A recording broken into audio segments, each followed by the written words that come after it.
enjoy the show. Play on Perjangers. Vinny, this is I mean, Hey. I already have a title for this podcast in my head and everything. It's Perjangers Perjanging, just 3 time zones, 1 podcast, because we're coming from Ireland. We're coming, so that's what, your Greenwich Mean Time? Yes.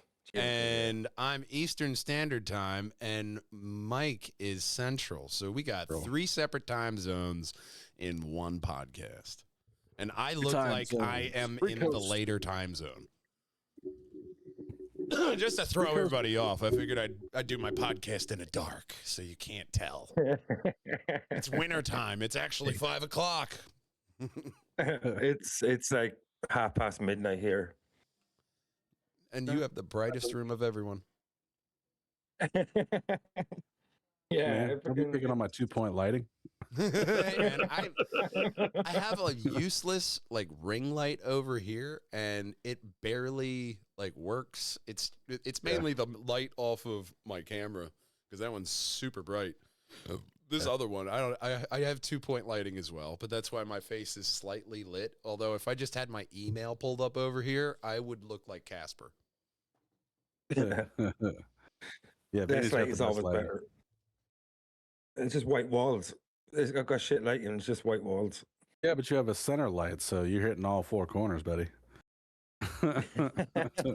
Indirect lighting is really working for you.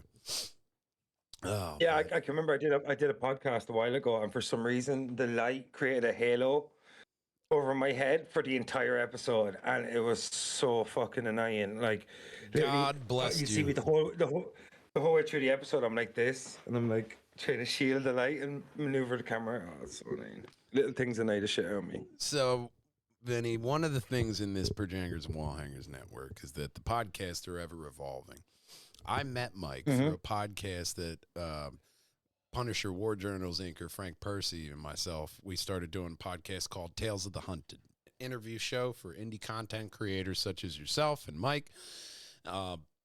And that's where we met each other. And then he's guest co-hosted with me a couple times on Tales. We did the one with, infamously, still very popular on the YouTube, is the one we did with James Stokes.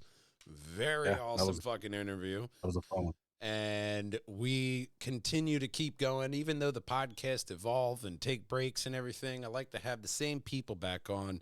Especially, I love having on former guests and co-hosts and all former co-hosts and co-hosts and former guests and co-hosts and all that mixture. I love having my friends on, especially friends that haven't met that still think the same way. Because one of the podcasts that Michael and myself did, the name evolved out of just because of the natural nature of our conversations on podcast. And it's called The Silly Little Podcast. When we were doing events this past year, First Lady and myself, we made a point to have the Silly Little Chocolate Bar in memoriam of the Silly Little Podcast. Michael and I, we were trying, schedules always conflicting and can't get it together. That's why this podcast I knew had to happen, because 2 of the silliest fucking podcasters possible, Michael Florio and Vinnie Greene. My God, the conversations we have, gentlemen, because aliens, ancient Egypt, and ancient human beings, I mean, we are going to fucking go everywhere. I want to start off with this one fucking story. I think I sent both you a YouTube link to this article, because in Germany, in this one, I think it's the Highbot or Hellbot, the Vigel, whatever mountain range, they found, carved into a mammoth tusk, 40,000-year-old pre-cuneiform. So it's not real like written language, like phonetic language, but it's the precursor to phonetic language. They found 40,000-year-old written language on a fucking mammoth tusk. And surrounded by that mammoth tusk was a whole bunch of other art, like mammoths. I think there was like a tiger and a couple other figurines in there that they found, and some working tools with carved marks on there. So they have Neolithic people having at least some kind of, being able to have like an inventory system. Dots, dashes, different X marks, and different things, so you can visibly see, oh, we have that much of that. Maybe being able to track how many mammoth or, bison or whatever you find game-wise. So hunting and stuff like that. There's a bunch of different uses that early man could have had for even just a pre-cuneiform style of writing. So this is pretty big. Having it on a mammoth tusk doesn't have to be on, like they think. A lot of things were like on wood bark or parchment, stuff like that easily erodes away that we don't have any kind of way of finding out. So what do you gentlemen both think about this story, about the writing? I think it's more pattern style. Mm-hmm. Could be like a form of art, or it could be something that they used maybe for like an early classicism system based on strength. Because they chose ivory of all things to carve this shit into. Yeah. Right. So not only did they pre-cuneiform on this ivory tusk, but they took down an elephant to get it. So well, it was weird because there's got to be some status there somewhere. It had like X marks on like the mammoth little figurines, but it was like on the back straps, on the sides by the hind legs, on the bottom. Just from my first visual thought of that, I was like, that could be where those are the best spots to hit him. Yeah. Vital like marks. A little map. You know what I mean? No, remember, hit him here, then hit him here. Easy for somebody to just look. No, this is how we're going to do it. They got their their action figures with them, and they're planning out their fucking strategy just like any hunter or military strategist would do today. Because it's the same brain we're working with. Do you think, back in Neolithic times when they had the artwork on the wall with the stick figures, do you think the dudes used to jerk off to those? Dude, there was somebody flipping a bean or something. You look at Göbekli Tepe, everybody has their dick in their hand. That's fucking just standard. Just all right. Yeah. Now I'm gonna carve his dick in his hand. It's gonna be funny. They're just gonna think we walked around like this. I'm Cro-Magnon. I'm not dead. What a great opening to like a non-auditory like movie, like Primal X. Yeah. Primal Rated X. I was just like, he's jerking off to like some stick figure on the wall. Well, especially when you look at some of those early cultures, I remember that one fondly because they worshipped like some kind of fertility goddess. So it was some woman with some massive tits, some big curvy hips. She was usually more voluptuous. So men were always those. There's a known fact those Neanderthal women were banging. Like, for sure. Well, that was the other study I saw, was that it was more often than not, when they look at genetically, it was a male Neanderthal and a female Homo sapien. More often than not. Surprised? Yeah. Anyone? No, it's obviously right. Oh, well, we're still the same kind of human beings in this brain up there. So like, ooh. Should I say allegedly in case the League for allegedly, yeah, just in case. But you look at all this interbreeding. You just never know. Sorry? Well, a Bigfoot-shaped figure in your fucking bedroom giving you sleep paralysis. Yeah, I know, right? I heard what you said. For real. But, you look at the interbreeding of these early people and the shared knowledge, things being passed down from generation to generation in an oral tradition for hundreds of thousands of years. Neanderthals alone have been around for 300,000. Do you agree with the general consensus that they think that we we're able to use projectile weapons and that's how we were able to outfight and outthink Neanderthals when our ancestors Homo sapien I think Africa or whatever? There's instantly a us versus them mentality and fearing what you don't understand. So I think initially when you get the crossing of species, maybe you have that initial fighting. Maybe in squabbling after that, but I think overall you'd probably have a class system, so whoever's smartest is going to be on top. Certain people are going to be slowly incorporated into the society, and Neanderthals dying out.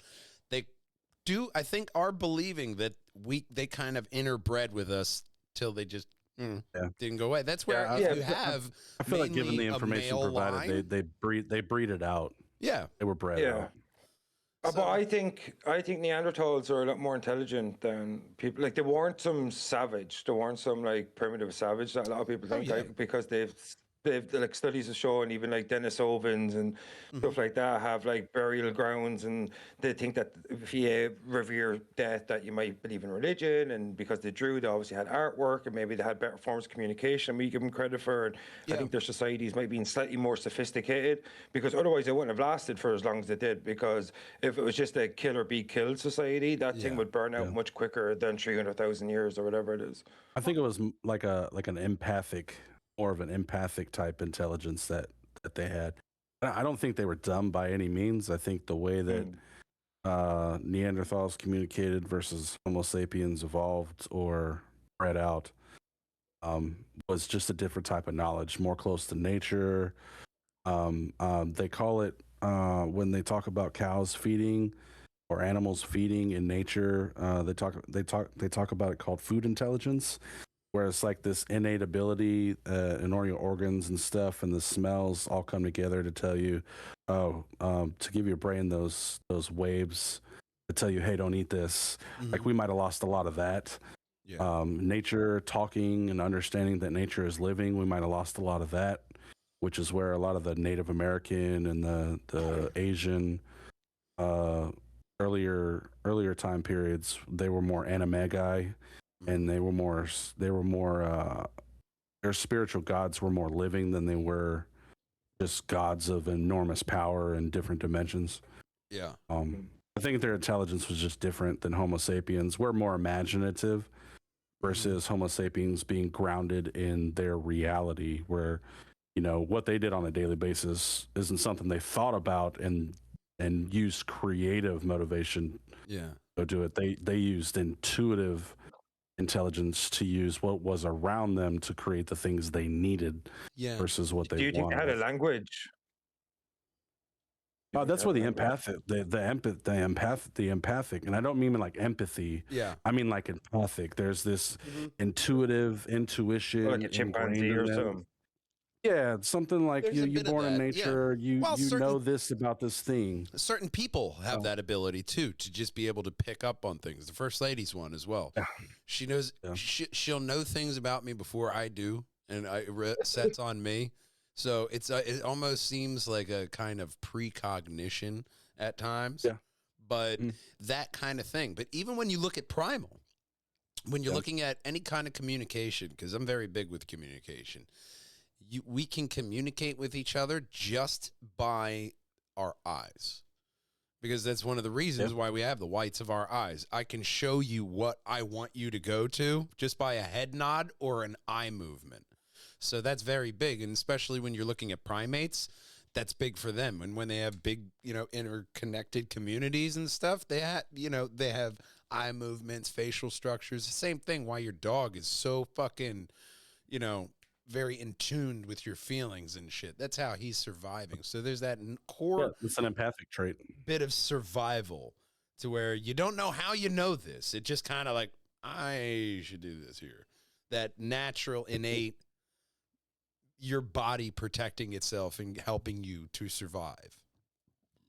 That's another thing, survival in and of itself. What didn't Neanderthals have that we innately did better?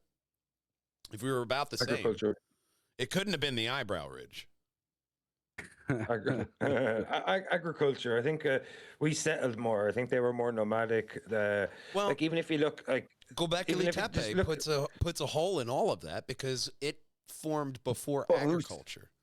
Who's to say Neanderthals built that though? Like I think Homo sapiens are around for a lot longer in our iteration than people give us credit for. Like I think evolution is not linear. Like when people say like Denisovans were around this period of time and they were replaced by this, I don't think that occurred. I think Homo floresiensis, Homo sapien, Neanderthal, I think they all just occurred around the same time. Just different parts of the world, and pygmies. So like I just think linear evolution is not plausible. And to say like because I don't think Neanderthals would have built something like a Göbekli Tepe, even if hunter-gatherers were predominantly what they say was around at that time. I think what would happen with Göbekli Tepe would be, in my opinion, would be it's after the period of the Younger Dryas. Atlantis disappeared around that time. Whoever survived Atlantis spread out to different corners of the world. They talk about Noah's Ark, and they say about Noah's Ark was supposed to be found in Turkey. Göbekli Tepe is also found in Turkey. What if Noah's Ark was based around survivors from Atlantis or more advanced civilization, and then they went and influenced the locals in terms of religious, astronomy, stuff like that. The myth was vastly influenced by the Sumerian epic of Gilgamesh and the flood myth there. I think it was flood myths everywhere. It's not just like they're all over the world. Even in Irish myth, there's floods. Well, flood myth everywhere.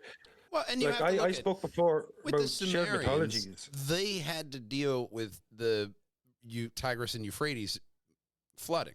The Egyptians had to deal with the Nile flooding. Floods were a natural thing. Any kind of natural disaster, it's where it's usually a flood or some kind of rocks falling from the sky, but there's this categorical thing popping up in mythos. That's where you have stuff like Graham Hancock, and I do like to look at things from all sides and look at all the information, but there's a lot that we don't have. Now, if it's because archaeologists are, hey, I have a book that says this, and I can't really counteract that. I'm not going to publish that. I'm not going to talk about that. If that is the case, then that's something that we can easily get around with social media. And, there's very credible, sources that you can find on the internet to get archaeological news, scientific news, any kind of things that you want to get around the mainstream. That's where the Perjangers of the world kind of innately fill in those gaps. Those people who are like, no, you know what, this is fucking so interesting. How do you not find this interesting? Those people are always going to have that voice on the internet now. So with podcasting, with YouTube, with different stuff on, Reddit and even TikTok, so many different formats for people to get information. I don't think you can really keep stuff like this too quiet. Like you got like the labyrinth of Egypt. Egypt was majorly fucked over because I think Egypt, it was said best that Egypt is usually the first thing that people learn about when they get interested in history. But we really got fucked over in the 60s when they built that dam. Because it just keeps the water level at a level. And there's a bunch of shit that's just below the water table, like the labyrinth that's right outside. I think it's the offset pyramid. And it's right by the river. And they're just like, no, we're fucked. But there's one thing that always fascinated me, man, was like when you talk about floods, like the global flood, it comes up all around the world, like different cultures and different tribes or whatever, different mythologies all talk about global flood all over the world around the same time, and a lot of them talk about like giants, a lot of talk about dragons and stuff like that. Like what fascinates me is, why is there a dragon on the Welsh flag? Why is there a dragon on the Chinese zodiac when everything else is a real creature? Like stuff like that, kind of like why is there so many disparate dragons too cultures? Yeah, why is there so many disparate cultures around the world have all these shared mythologies? Where do they come from? What are they based on? Like, are dragons based on dinosaur bones, or like why do everybody talk about giants? Like, why does everybody talk about a global flood? Like, why do people all around the world have these shared mythologies when we talk about like prehistoric humans? People in China would never speak to people in Great Britain, like. And they still have all these similar myths and they share them all. So is it a case that they interbred their stories over a period of time, or is it a case that mythology was based on some form of shared reality? And well, I'm not saying dragons existed, maybe they're based on dinosaurs, but I definitely do think there was a global flood. And I definitely think that there might have been some sort of bigger person. Maybe it's not the giant in the way we think of it, because a lot of times in history people are smaller than they are now. Yeah. But look, if you look at the size of some amount of people now, because they could have classified as someone like a 6'8" person as a giant. if you're 5'6", you know, if Well, everybody yeah, else is 5'6". especially like you look at Viking people, they were seen as giants Yeah. when they came over. They're Yeah. tall. Yeah, Norwegian people are tall. But are they like freakish giants?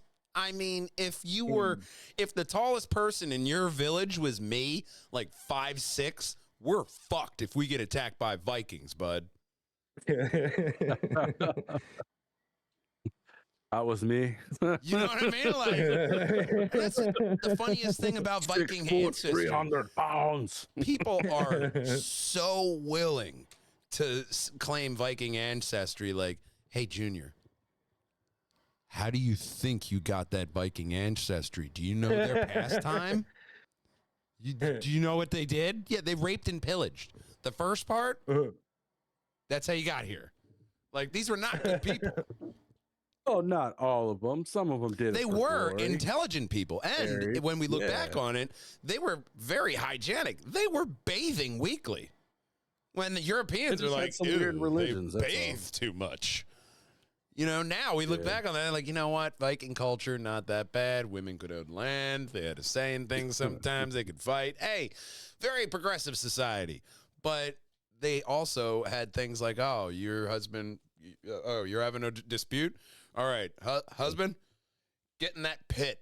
All right, now here's a sack and here's that. Now you beat each other. That's how they settled divorce disputes. You know, I mean, sacrificing for the new crop age. Sometimes they sacrifice people. Sometimes they sacrifice themselves. hey, I mean, that wasn't a lot of. But we got out of that sacrifice thing in Europe, and then you look into like the Americas. That was popular. Imagine that. It was popular everywhere. Imagine that. You're like, hey, your neighbor knocking on your door, like, hey. Well, I mean, the witches of Britain had to move somewhere. Your kid's picked for sacrifice, so just drop them off on like Friday. We gotta sacrifice them for the gods. And it was like, oh yeah, I'll drop them off. Like that was it. But we're using modern sensibilities to judge past cultures. You know, it was probably a great honor to be sacrificed by most of them. You know what I mean? Like some of them were probably murdered literally, but like I think for some of them, I say they saw a great honor of being offered up to the gods. Like it's just a different mindset. You know, different mindset, different culture. Going back to Neanderthals, there's evidence when a loved one would die, they would eat them, and that was how they paid respect and honored their loved ones. They became food. We as a modern society be like, oh, that's cannibalism. They were like, nah, we're eating grandma's ass because she was a great person. She always told me to make her ass jerky. Grandma's butt roast is our honor. Like, do we use her recipe for rump roast? I think it's only. Are you saying the Neanderthals were in the Epstein files? Is that what you're saying? Wow, yeah. It's everyone. Maybe one of them ate him. Maybe it was a Neanderthal that took Epstein out. We don't know. It was originally the Neanderthal files, but then Epstein came along and got with an arrangement. By cavemen. I mean, who says the Neanderthals are really dead, man? With all the Sasquatch and the Yeti and the Bigfoot stuff out there. I mean, who's to say they didn't become more intelligent? They're not in them UFOs, and they're like, no, I'm not getting out. I definitely think Neanderthals are more intelligent than we give them credit for. Like, there's no way society survives for 200,000 years without some form of communal intelligence. Well, there is that thought of this is the sixth great cycle of humanity. Seventh, I think. Or seventh, yeah. Like, yeah, this is our seventh try at it. So, I mean, there's definitely history in the earth that say they could have counted. There was definitely a lot of catastrophes. There was at one point we almost got wiped out. You know what I mean? Do you remember the super volcano that went off? And there was like they said the human population dwindled to 10,000. Now I don't think that's wholly believable.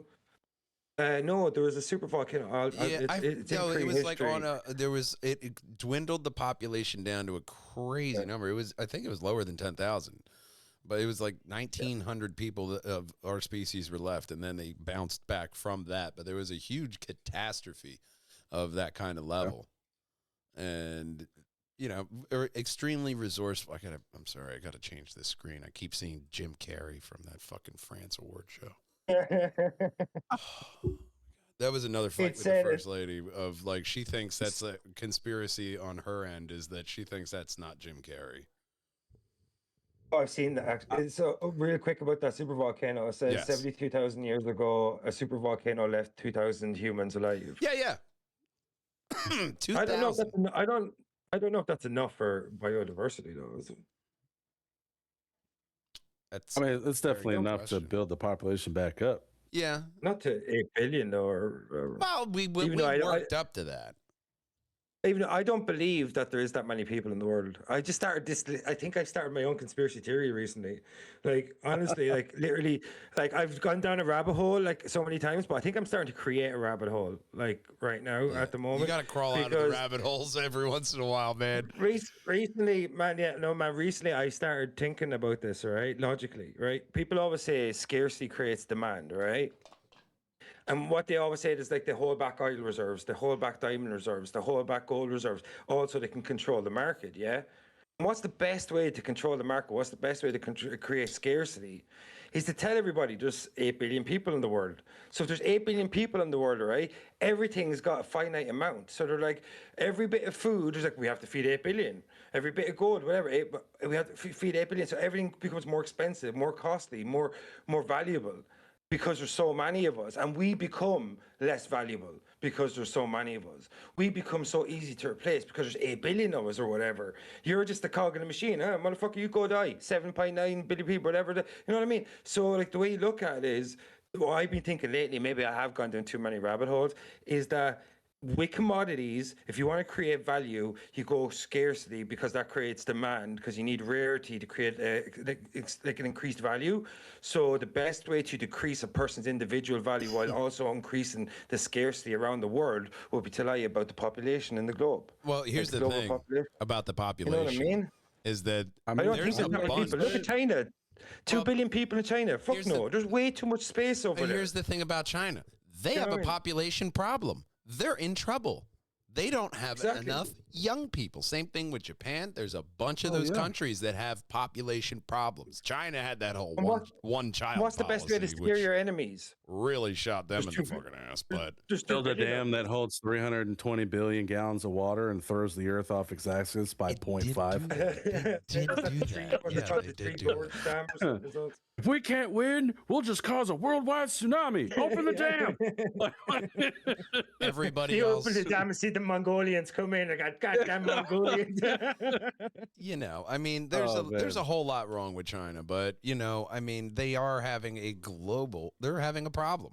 And same thing with Japan. They can't have they have like 70 or not. I think it's something crazy like 70% of their population is like boomer level, and they're elderly. Yeah. They're getting out of it, and then the young kids are all flocking to the cities, so they have nobody for their countries. How can China's population continuously increase if they have a one-child policy for the last 4 decades? That's true. Makes no sense. Because they had over 1.2. Remember when we were kids, we were growing up, China had 1 billion people. Yeah. Now they talk about how they have nearly 2 billion people. Bullshit. It's bullshit, because if you've got nearly 2 billion people, you don't have all these ghost cities. You don't have it's impossible to increase your population if you have only a one-child policy for over 4 decades. You can't increase your population by that much. Like it's bullshit because people die, people leave the country. Like you know what I mean? Like so they go missing too. So it makes no sense to me. So I think if China are lying about their population, pop back up in China, just like, hey, where'd you go? Don't want to talk about it. It sounds like a really great documentary. It does. I'm telling you, I really do, but I'm starting to believe more and more over the past couple of months that there's not as many people in the world as we think there is. And that's what I'm starting to believe. Well, I know it probably sounds stupid, but it's not like they did a head count. Like, hey, did you get the census? Like, I'm not filling that the fuck out. How many dead people vote every year? You know what I mean? When was the last time either one of you have taken a fucking survey? Oh, wait. Bet you Epstein voted last year. Vote Democrat.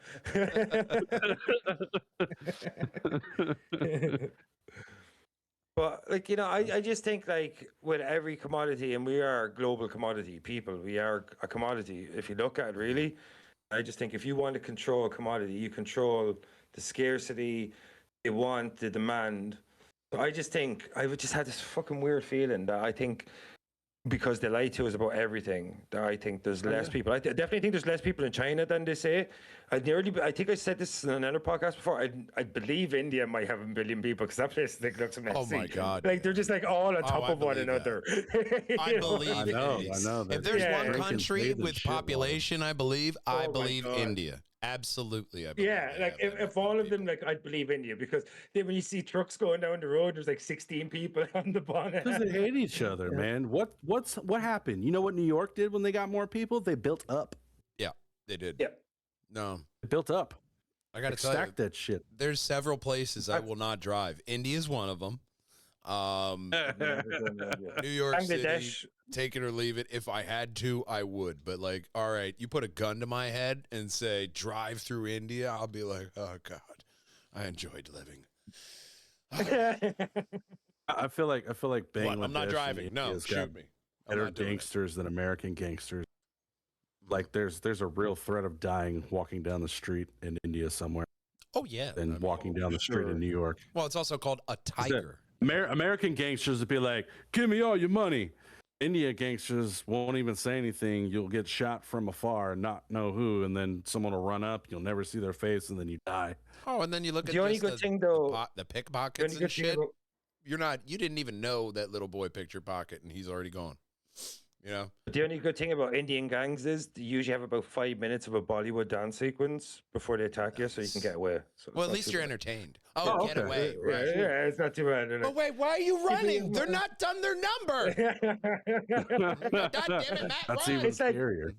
It's like the Warriors. Like, did you ever see the movie The Warriors? And Yeah. like when I seen that first, I just heard it had been banned in Ireland for ages, and I was like, didn't even know the premise.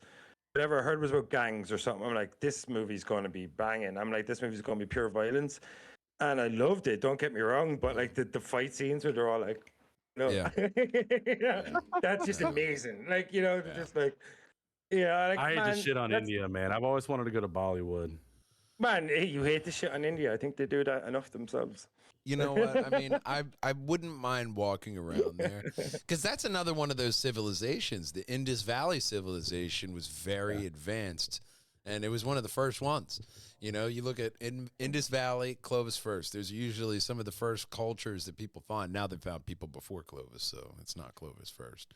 You literally have footprints and other evidence of them being all the way down. I was watching this one in the Incan documentary on Disney Plus. I was watching that, and they're like, "Oh yeah, they were down all the way here about like 15,000." And I'm like, "Yeah, but they were right up there at 3." Come on, these guys. And you look at the ice sheet. We knew how to make boats. You know what I mean? We're not gonna have boats in our fucking mythology and think, "Damn, I wonder if that tree floats." One of my If favorite only things I ever had was a sharp Homo axe floresiensis. to carve that out. You know what I mean? Even the main character in Primal figured out a fucking boat. So we can assume that, yeah, maybe they stuck close to land, but they were still able to get over there. We have fucking proof of them in Oregon. And it was, I think, the earliest evidence of clothing was found in Oregon as well, which is fucking-tastic, to where we're actually looking in America. And there was another study where they were looking with LiDAR at this wide-ass open country we have. And they're like, oh, Europe's so lucky they have old stuff. Meanwhile, we got shit we're not even looking at. A guy wearing his North Face jacket. Just Neanderthal. That's for some reason that jumped in my head. Do you remember that show, The Cavemen? It was all about it was all based off the Geico cavemen, and they were like Neanderthals in modern time. They had jobs and shit. They tried to make it a sitcom. It went for like fuck. Nobody remembers this show. It went for like a couple episodes, but I remember seeing commercials for it. I remember calling my house one time because I was working, and I got my dad on the phone. I was like, "You gotta record the Caveman show. I gotta watch that shit." See, back in the day, we didn't have like the recording capability. We had to put the VHS in there and hope your dad remembered how to fucking work the machine to record it. And it wasn't just recording what your mom was watching. It was actually recording that show. It was a fucking process back in the day, kids. You have to set the VCR to the right channel. Oh, yeah, you got to be able to. I have to call NASA and see if the last time they ran their hydrochloride machine, they changed that in our fucking present time too. Yeah, do you I don't remember that at all, man. Yeah. In the Mandela effect. Yeah. Well, no, NASA came out with an official apology and stated that they destroyed like 4 or 5 other dimensions. We're sorry. I was like, what? Don't apologize to me. Apologize to the other dimensions you destroyed. I didn't fucking do it. You start a multiversal war, NASA. I will be cross with you. Oh, yeah. And how do you know you that's destroyed those dimensions? Because I know they said Do you believe in the one scientist No idea. saw and observed another universe, and they knew they were being observed by us. I'm like, that's fucking. It's like that fucking episode of Rick and Morty where he creates a universe to power his fucking spaceship, and then it breaks down. He's got to go back inside the universe he created. Who discovered a scientist who's creating another universe to power their city? Like it's that never-ending chaotic loop. Yeah. That's exactly how fucking humans discover aliens. We destroyed other realities, and now we're getting stuck with fucking time cops. Hey, you guys fucked up big time. Do you think they're aliens, or do you think they're us from the future? It could be alternate versions of us from another reality, because time's not linear. Well, if you listen to Dr. Stephen Greer, we unlocked gravitational drive in the 50s. So yeah, since Betty and Barney, what was it? Betty and Barney Hill? Betty and Barney Hill, that was us. And so some of these UFO abductions are actually us. And then that's possible. Them going to war zones and turning off nuclear weapons, shooting nuclear weapons at them laughing and turning it off. Yeah, but you saw the video of the new American stealther just chilling above some city in South America. No. Looked exactly like a fucking UFO, man. Fantastic. At least we're finally getting where did that technology come from? Is that human ingenuity, or is that retrofitting? Even Trump says we have technology that we can't even fathom. He's stated it many times in his speeches. We have technology beyond anything you could think of. It's incomprehensible. What's the weapon they used on Maduro? It was the best fucking name ever. Discombobulator. It's like out of the Outer Worlds video game. You know what I mean? Like, oh, did you get the discombobulator? No, you got to go talk to the guy, and he unlocks the vendor. Yeah, and you got to go to the machine. The discombobulator. Yeah, it makes them all discombobulated, hence the name. Such an awesome fucking name. It's like out of a video game. Fantastic. I hope he named I hope as president you get to name a weapon, and he named that one. Like his first term, he named a discombobulator, and he's like, "Hey, what weapon do you want him to use on Maduro?" Discombobulator. And I'm telling you, it's gonna be great. It's gonna be great. Oh man, the discombobulator was fan-fucking-tastic. I mean, Vinny had something to add, man. Oh no, I was just going to say I seen like an excerpt from an interview with the Venezuelan guard that was there when the Americans attacked before they took Maduro, and he said that they used some sort of sonic weapon that like it made them have these power outage. I think they dropped an EMP to kill the power, and then to discombobulate the ground forces, they hit them with like a sonic weapon. And that's great.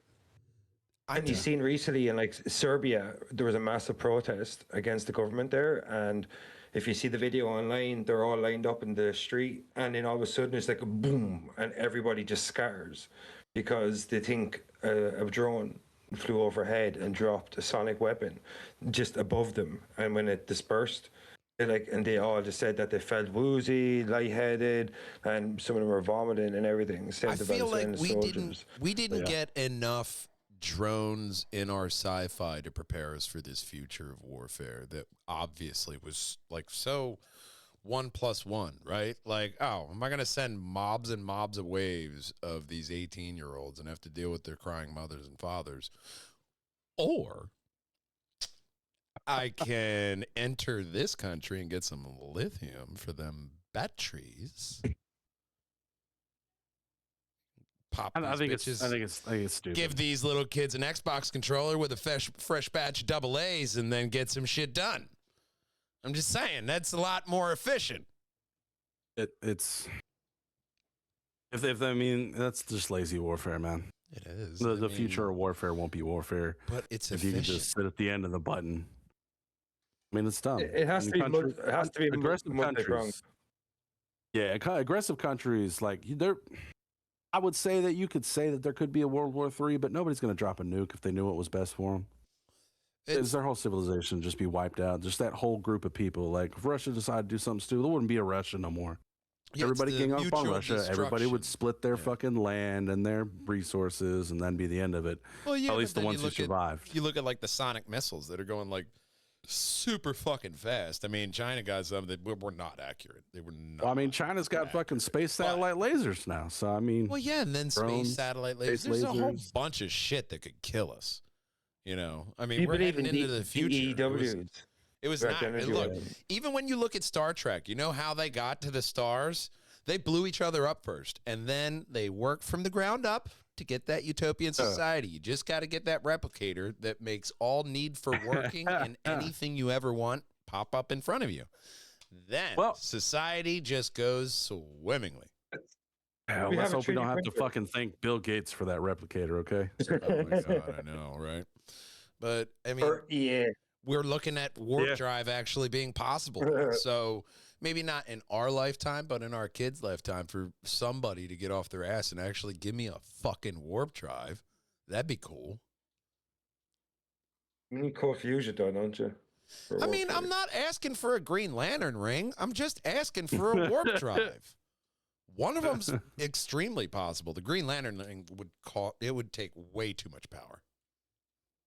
Way too much power. What do you think of Elon Musk saying that they're going to have to make stoppages on the way to the moon to refuel when the Saturn rocket didn't have to do that back in the 60s? Well, he has a bigger load. And you also have a country like our favorite, China. They're making rocket fuel in space now. So what's to stop us from just refueling while we're up there? You know what I mean? Oh, well, the Chinese don't like it.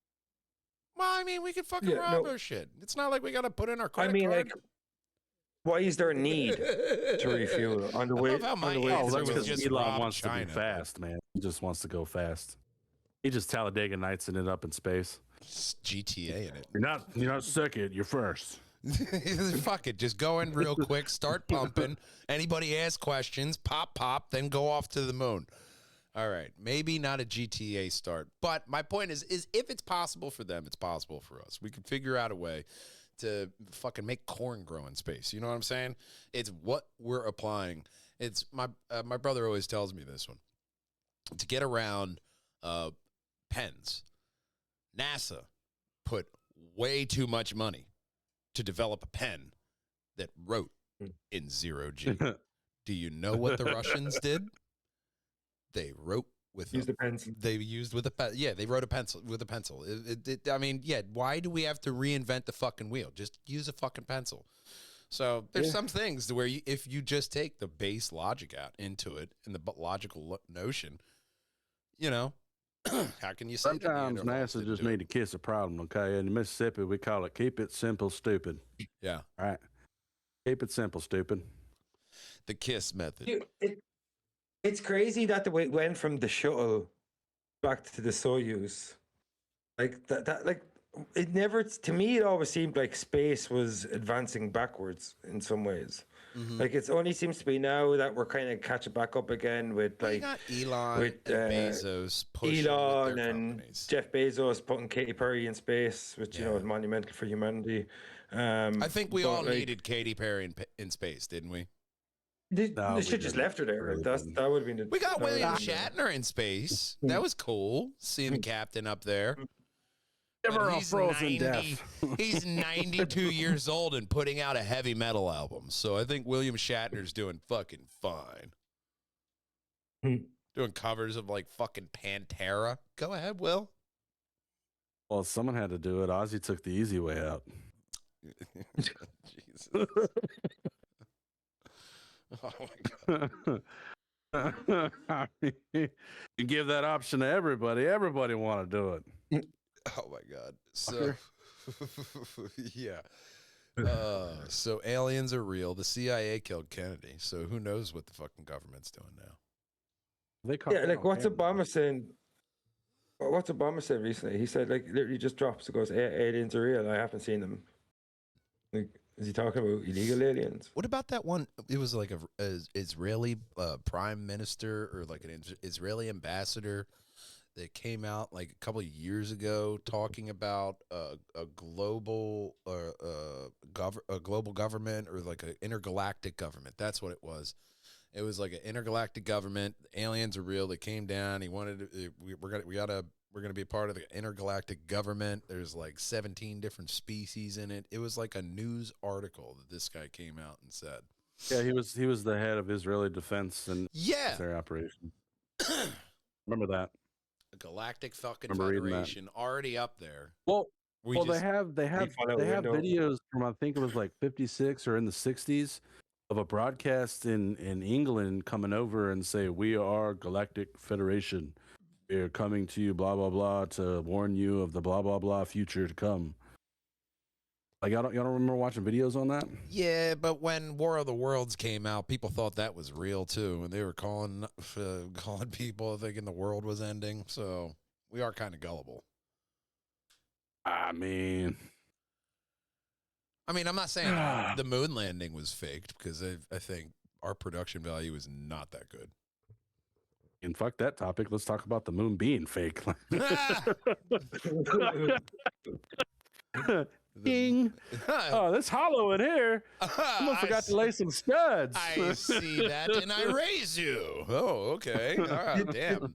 The thing is, though, if you believe that the moon is hollow, then you have to believe that the moon landing actually happened, because it's from their account. Isn't it? They dropped the seismograph or something. I'm You know what I mean? 50-50 on like, the moon landing. 50-50. No, I think it happened. I mean, we went there a couple times, and we're We going just to go didn't back. see. Especially with Elon. But- We'll yeah, find out. I'm not sure if the footage was them actually on the moon. Maybe that's the thing that I like. The part where they take off and the camera pans upwards. Who the fuck's controlling that camera? I mean, we were Never already seen that. to bring it back to It'd be Elon. like though, the nuke footage from Vegas when it blows up. Like, where's that camera pointing at the little town right there? Like, how did it survive? yeah, what did you put in the? It's like make everything from the same material you made that camera from, Yeah, and you it'll know, be okay yeah. for nuclear explosion. Yeah. And then you'd be fine. But then when you look at Elon, I do think it was a bit presumptuous for him to like pull the Babe Ruth and call for Mars first. Like, yo, bro, the moon's right there. He course corrected now, and he's like, hey, we'll go to the moon. We'll go to the moon. Like 2 years. 2 years. Man, Moon he City. remoted a rocket into space to deliver ice cream to trapped astronauts. I believe he could do anything in space. I mean, although when he was first getting it out there, one of the first things he did, he launched a car into space, and then it came back down. Oh, I thought it was still up there. No, I thought it came back down. Didn't that car come back down? No, it didn't. No, it didn't come back down. I imagine It had like an astronaut in the seat, an astronaut seat or something. In the well, seat. although if you were gonna kill somebody, that's the spot to put it. Because when are you going to? Could you imagine that it? same You know what I mean? car hitting an astronaut on the International Space Station while they're out there fixing some shit? I want that Law and Order episode now, though. I want that Law and Order episode. Intergalactic vehicular manslaughter. So great. Today's news: Elon Musk going to jail today after his launched car hit an astronaut in space. Hello, Jim, with the weather. Because if you think about it, there's supposed to be like this trash field that just there's a lot of trash around the Earth. Oh my god! As an Interstellar, Sandra Bullock made it look really dangerous. Look, if there's one thing that She's just dangerous to travel with. Full stop. If there's one thing that humans do, it's trash. Yeah, babies. Wherever we go, we create and leave trash. It doesn't matter if you have a team of 10 and you're like, hey guys, listen, I don't care if it's your piss or your poop, trash, everything comes with us. Leave the place better than we leave it. Woo, Boy Scouts. I don't care if you'll have one person in that troop that's like, fuck that Snickers wrapper. At least one. On a trip. It's like Mardi Gras in the South, man. It's the only time of the year you don't get a ticket for littering. Wow. Yeah, because the parade's move in, and then the next day you drive through. It looks like someone had a block party. Yeah. Eats trash, beer cans, and Coke cans, and weird-looking stains that you can only assume is someone's piss. Well, yeah. Yeah, that's only It's logical. like, man, It's there Mardi is Gras. thousands of dollars on the ground right now. How come no cops out here enforcing the law? None to be Just found. too busy being hungover. Gets too messy, Guess they just were- tap out there sometimes. But, I mean, that's the thing. Flood areas, since you mentioned Mississippi, how much is still in the ocean? And we haven't even fucking found it. Could be right off the Look, coast. man, look, it's weird here lately. In the morning, low tide, super fucking low. Like, I probably could have walked Ear Island Look, you 20 sir, miles away. you are definitely, I mean, I ain't nothing in history going to be around me, but you two could literally go walk somewhere and probably dig and find some ancient fucking site. Okay, you're in Mississippi. There have been Mississippi been finding all sorts of shit. multiple stories out of Mississippi throughout the past 2 years of just like some kid playing ball with his dad at the park and stumbling on this fucking ancient dinosaur skull. And you're like, oh, yeah, never found this one before either. Little kids. Yeah, there's a dude that discovered a posing with it. 30,000-year-old shark species in his backyard. Like, where are you, Michael? Where are you when all this shit is being discovered? You're right there. Fucking work. They have me distracted so I can't go dig holes in the yard. Look, I mean, that should be at least a volunteer job available to people. Like, hey, just go around and look for shit. When you think you found something, just call us and send us a picture, and we'll tell you if you found shit. I mean, that's why I'm excited about LiDAR. Problem is like there's not a whole lot of access to it. We need more. 'Cause if I could put LiDAR on a fucking drone, Yeah. get my drone's license, so I could legally occupy airspace. Instead of those idiots that Oh, yeah, that's the key. fucking jailed for violating airspace. Because I do live next to the fucking the Biloxi Air Force Base. Yeah, they're gonna And, they're there's gonna a watch. naval station in Gulfport. Yeah, like especially if you they'll live be close. You can't have. Yeah, that shit. you get arrested faster for violating airspace than you can shitting out in public. They do not fuck around with that. They do not. No, fuck they around with their don't. airspace. They don't. Man. And here lately, airspace has been kind of tight because of all the drills they've been running for the South American stuff. Yeah, And you're all right the there. naval warship contracts that Ingalls just picked up down here on the coast. So You're right down there. it's crazy. But if I could have a drone with LiDAR, I bet you I could find some shit. Yeah. Do you Is think that- they're going they're to deep- war with Iran? I don't think we want to because of how long it lasted last time. But I don't think that. I mean, after South America, I hope that every country assumes that when Donald Trump says that we can't talk about this, then FAFO. Yeah. Yeah. What the I mean, Fuck around and fuck find around out. and find out. I'm fine there, yeah. I mean, they'll yank a world leader out of his spot if you're doing some stupid shit. If you want to come to the table, Back with some- one of with the some Easter eggs, if I can get it unblinded, but that's a FAFO coffee. It was from a certain Oh yeah, brewery, Death of the Fox around me, and oh Jesus, FAFO beans. yeah, they did a there we go, so you can focus on me a little bit there. I had to get it. Yeah. Tell them to put copy on there. FAFO these beans in quotes. I think Matt's having a spiritual moment. I am. Oh, right. Out of body blurry experience here. Let me see if I can fix this. Turn it off. There, my God. There we go. Ah, the fucking blurriness. But yeah, no, there was a FAFO. Oh, I didn't want to throw that out. FAFO coffee. But yeah, forever aware for others was the way Clever tied that in. It was a very good motto. But it was for Iran should be forever aware of what happened last time. yeah. They just stepped outside the lines because we just buried their nuke stations and give a shit. Yeah, I mean, speaking of coffee in Venezuela. How's your labor support team going down there for that? Are your bean fields affected, sir? But that's the one thing. I was watching this thing on the Inca down there in Peru, And man, the jungles down there in South America, all the stuff that they have down there with the pyramids and just the stuff in America, I don't think is anything old. I don't think we could find probably something more impressive if we look at the stuff we already know about or don't know about in like Europe, Asia, and Indus Valley, and especially in the Middle East. But look off the shores. I'm telling you, there was this one book that Graham Hancock did, which was underwater, and he went to these spots. Like one was in Japan, and the locals know of these places, and they call it like the underwater village. And you look, and it's a whole bunch of stone structures off the coast, right down there, and it's little villages and stuff that are off the coast of these little has to be pre-Neolithic, back when the water level was lower.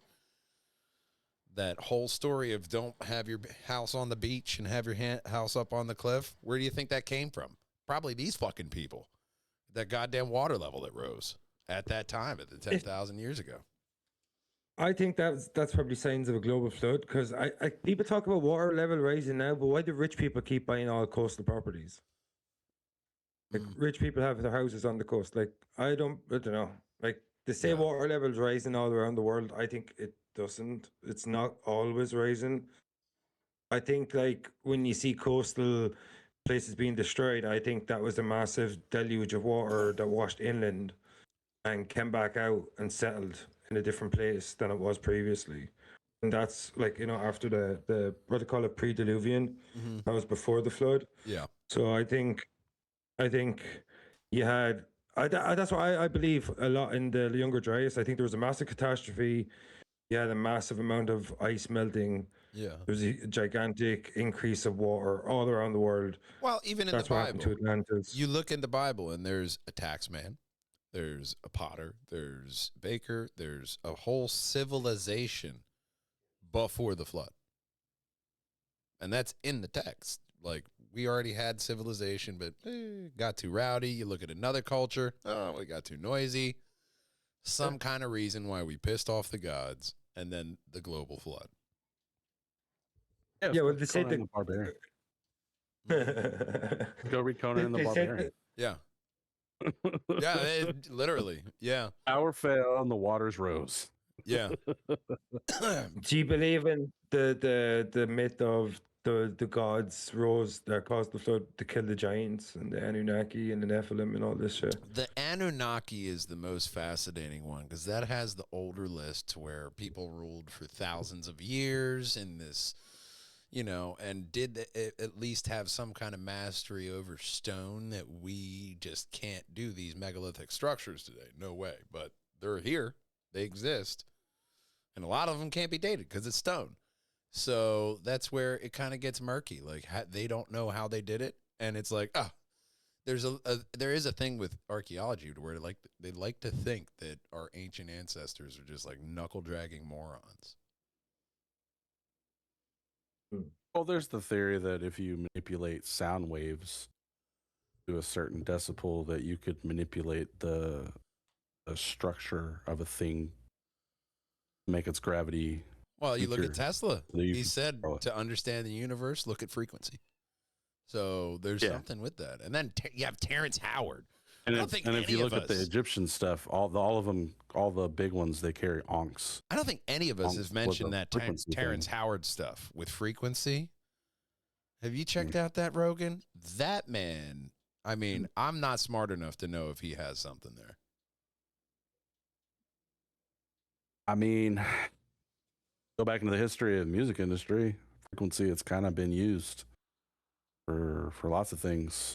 They're using it to heal bones now, with like broken bones, music and sound. The same way you could use light to heal. Yeah. And to heal the body, instead of like tumor surgeries or radioactive therapy, you could use specific lights. So so that's the thing now.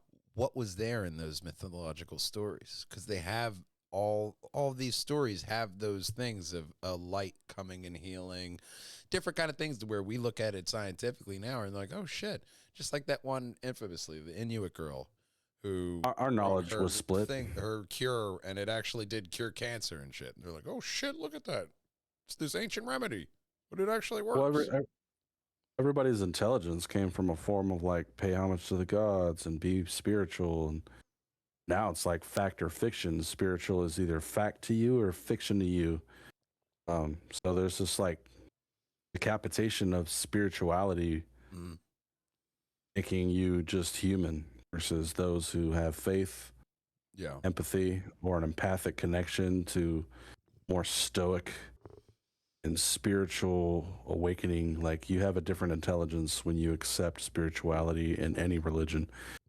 Not that I condone it being called religion, but when you have faith in a higher power or power that's more aware and that exists in the reality that surrounds you, gives you a little bit more of an intelligence. Not to say I'm smarter than you, but it's I'm aware of something larger, which gives you a different perspective. So fact or fiction, our intelligence was split.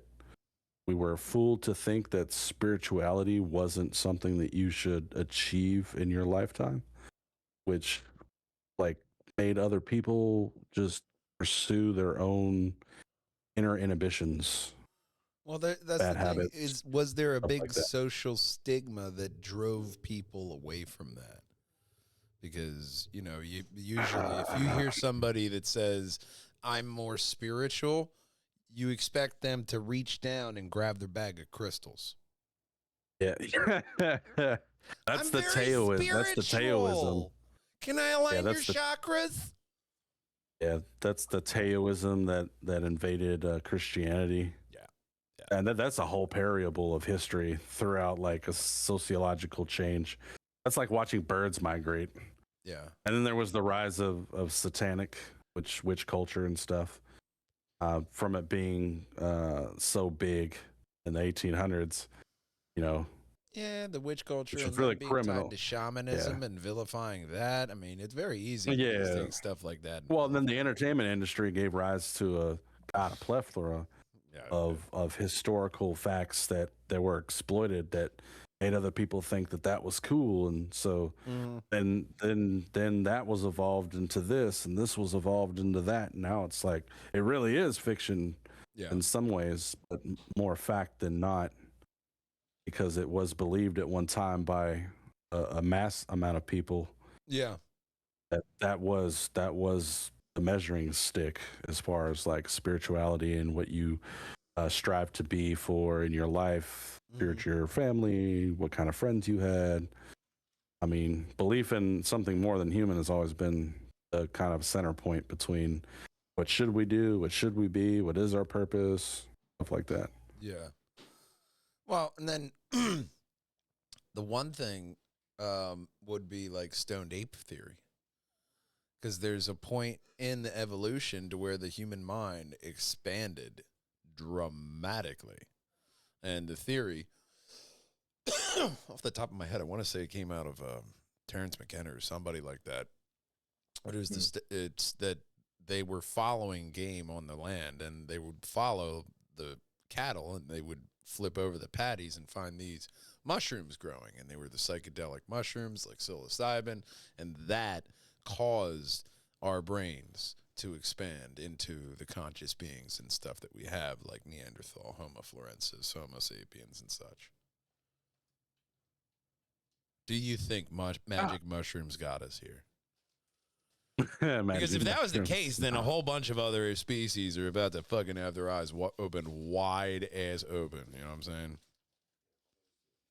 I don't think evolution and like Darwinism is something that I just read a recent study that said Darwinism was actually concocted because they're looking at like chimpanzee and ape DNA, and they thought we were similar to them, but in actuality, on the DNA surface, our DNA and their DNA are actually pretty different, which would mean we didn't come from monkeys. So, well, the modern dog, my Chihuahua has more actual wolf DNA in him than my Westie, because of how the DNA is and however those breeds went. But that little annoying old bastard who's going blind has more wolf in him than the one who actually acts more like a wolf. So I think it goes back to like habits. So there's the perfect example. There's a small water village off the coast of I think of Samoa, where there is a group of people who have been fishing for so long as their main source of food that they've actually developed the ability to breathe underwater longer than the average human, just based on consistent practice, applying that lifestyle to their own daily lives. So if you bred wolves with this one species for so long, like even if it had mutt puppies, like it would inevitably have traits from that animal, like until it was bred out through newer traits. Right. And I think you could track evolution if you look at sociological evolution as like how we communicate with one another and how we communicate with our own motivations in life. And if you have kids at a certain point, once you've acquired all these skills, they run the risk or they get the jackpot for having certain skills, or because they potentially grow up to be an either better you or an exact copy, and that's already in your DNA. So like if that's the case, then I'd be really interested to know how the brain saves that and compiles it to go into your DNA, and how that's shared. Yeah. When you make a copy of yourself via birth. If you look at it like code, man, it makes sense. Logically, it makes sense. It sounds irrational, but it makes sense because you did this one thing for so long that you predecessors might have a chance of getting it. I don't know. I don't think evolution can be tied down to just like, oh, we came from monkeys. Yeah. Or, oh, we were bred from Homo sapiens / Neanderthals. I mean, that might be one starting point. But if you look at octopuses, have you ever heard of Octlantis? Yeah. Didn't we share that post? Yeah, we did. So there's some Fucking form amazing. of octopus or octopi are actually social. They have communities. Octlantis is a they have like verifiable houses proof. and everything. Yeah. Yeah, underneath the corals. It's fucking wild. And dolphins do the same thing. They have giant pods, killer whales. Whales, echo type killer whales, travel in pods of fucking 50 to 150. Well, and then you have like octopus just throwing things at other fish because they're just bored or mad. Yeah. That is so humanistic right there. You know what I mean? Like, yeah. It's emotional. It's emotional. I think sociological creates emotional, and the emotional side of it creates a vast push in your DNA to change into something more conscious. Yeah, because you got like, and even experts from back in the past that looked at evolution, like octopi or like octopuses, are on the list for like the next breakout, like conscientious civilization of maybe more intelligent species. Do you believe octopus came here through panspermia, like that theory? Because they find it hard to find the derivative of them in evolution when you go backwards. Like most animals, when you go backwards, you can find a prehistoric version of them, what they evolved from. But octopus, they don't seem to have much of a lineage. So there is this theory that they came here through panspermia. Okay. I believe that would be answered if we would spend more time looking in the ocean than space. Well, there's so much of most of the ocean isn't even explored. I mean, that's where I'm saying we need to look in the ocean, see what's there. How many times do we say a species is extinct and then 3 years later it's like, holy shit, we found one? Oh, that's like in South America. They say there's still dinosaurs down there. I mean, Scotland still got the lock. You guys still got Nessie. I mean, the plesiosaur was a huge water animal on the coast of most continents throughout its time period. I mean, it's the ocean is vast, man. I mean, 3% of space. Sasquatch. We ain't even got to 1% of underneath the water. Mariana Trench is 3,000. Was it 3,000 feet? 3,000, however many miles. That's not that deep at all.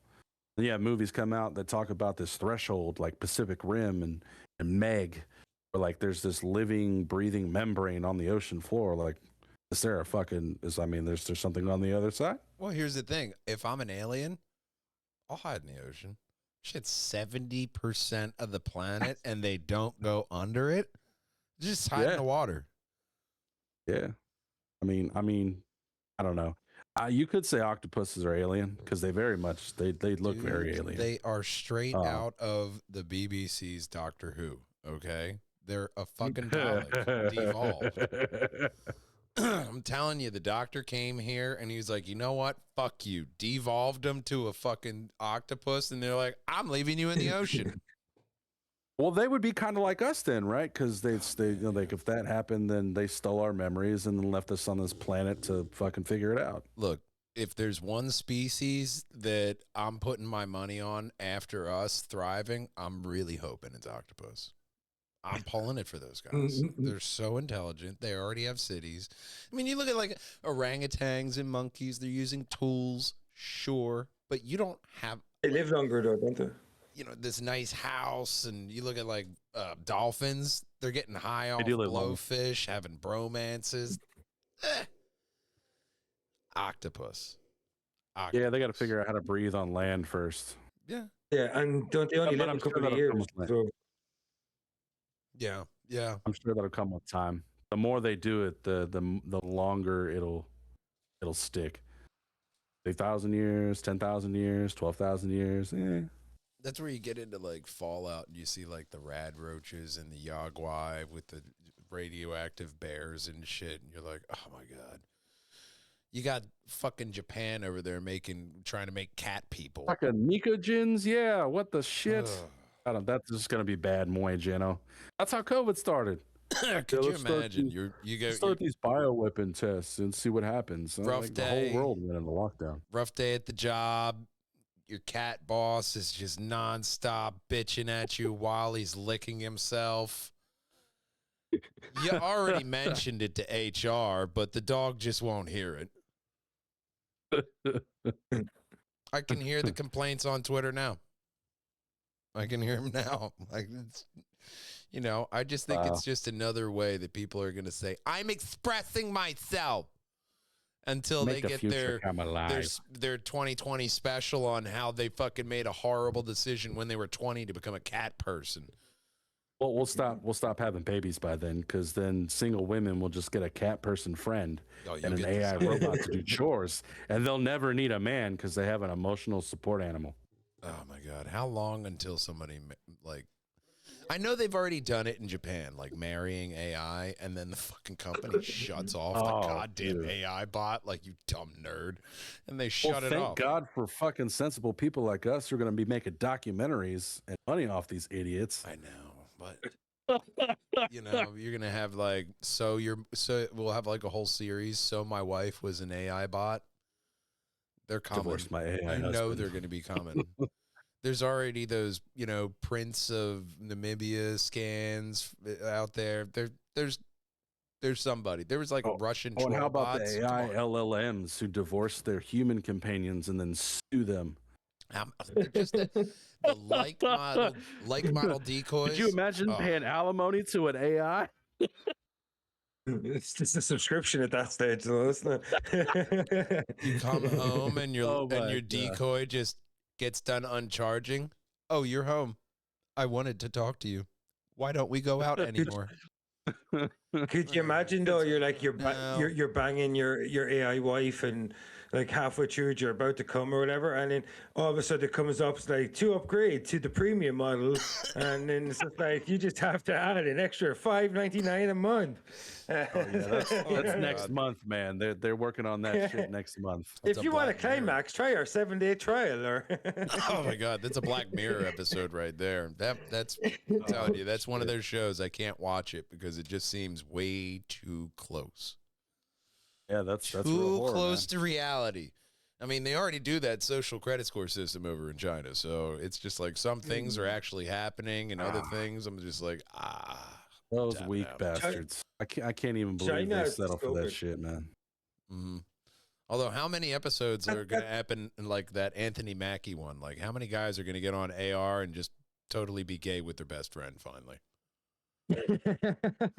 What? Nah. Yeah, I remember that episode. You remember that one? I What mean, are you doing, babe? No, nothing. I just playing video game. but then again, the pig fucking one was based off of real life. And I'm like, I don't even know with you people anymore. Where are you getting your material? It's really great. But that chick who was watching her own life. Yeah. It's a nutty show, bro. It's a nutty show. so fucking wild. They just have so many seasons of that show. It's almost like I could feel the anxiety coming when they just announce a trailer. I'm just like, It'll be in a history class one day. yeah, I know. Black Mirror. Because we're gonna make some of those mistakes. Yeah, we are because we suck. Yeah. Oh yeah. We are making those mistakes already. Like, you know. Yeah. Oh yeah. It's only going to be a matter of time before the expanse happens, and we are fucking up the belt, moon, Mars, all of them, just blowing each other up on all of them. And the next Armageddon movie, the follow-up sequel, will be fucking old Liv Tyler leading a team of engineers to shut off the Epstein drive. It's grown a mind of its own because someone uploaded an AI to it. Vinny, when you told me about that name of the drive and experience, dude, I laughed for a good 20 minutes. Oh my God, how that fucking aged horribly. Oh, I'm sure it runs on biofuel. It runs on jerky and pizza. It's crazy. It's crazy. How It's the missing kids go? Someone look in the drive. It's like that. It's like that part in Back to the Future when Doc Brown's putting trash in the back of the DeLorean. You know, you gotta make it happen somehow, bud. Doesn't matter in the future. Subliminal messaging. Awesome. See all these stray cats? They're not here in the future. Do you think humanity is going to become a spacefaring civilization? I hope so. Do you think we're going to make it to Mars? I hope so. I think if we keep expanding the way we are, we can only build up so much. We're gonna have to. And much like Elon's saying, all it takes is one asteroid and we're fucking gone. So why not have a couple hedge your bets? Have us on a couple planets. But like, sounds how great. do Humans, great, bet for me. How does the human physiology react to long-term deep space exposure? Is what I want to know. Well, that's the thing. We'll probably turn out like those fucking alien drawings, long, elongated beings with like no nose, fucking eyes all blacked out because we don't really get that much, UV light in the spaceship. We'll probably turn out looking like aliens. You talked about The Expanse. Do you remember when the Christian, I can never pronounce her surname, Abasarala, is that how you pronounce it? And she takes the belter and she tortures him with gravity. Yes. And his body is longer. God, that was such a fucking good scene. Yeah, it's genius. Like, that's one thing I love about The Expanse. Like, they really do think about it in terms of a scientific, like, it's science fiction, but it's not fantasy science fiction. It is actually based completely in a sense of realism. Yeah, and that's one thing I love about it. I don't know how the show develops because I'm only on season 2, but the Epstein drive that aged fucking terribly. Yeah, but But like one thing we were talking about China a moment ago. Do you remember that link I sent you on Facebook with them building those humanoid robots? Yes. Oh man, dude, Elon Musk ones. Yeah, man. Like they're building. Like I can send you the link on Facebook. But they're building these robots, bro, and they look so real. Like it is crazy. It's gonna turn out to where we're gonna have to mark the realistic robots like fake guns. Like they're gonna have to have like an orange cap or something on it so you know they're not real. It's got an orange cap on its finger, it's good, but doesn't run.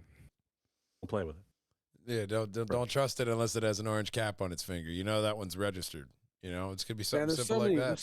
So many things. Like I wouldn't even hedge our bets on Mars. Like if there was clandestine evidence that was a civilization that was there, and it's just gone because the sun kind of melted its magnetosphere away. Then fuck, I guess that means that we could be potential at risk for that as well. Why not send a fucking a ship to any and every planet that could be habitable by humans with 10 or 12 people, and just see what happens? Like maybe we don't specifically go. It's so easy for us to be taken out. We're closer to the sun than Mars, though, aren't we? Well, yeah, but Mars, here's the difference. It doesn't have the magnetic core that we do. So that's why that's why terraforming Mars is such a horrible fucking idea. What are you going to do? Build up and then one solar flare comes and wipes it all away like an eraser on white paper?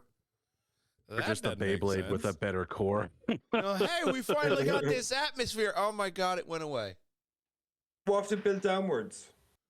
I mean, unless he plans on building a magnetic core. Mm-hmm.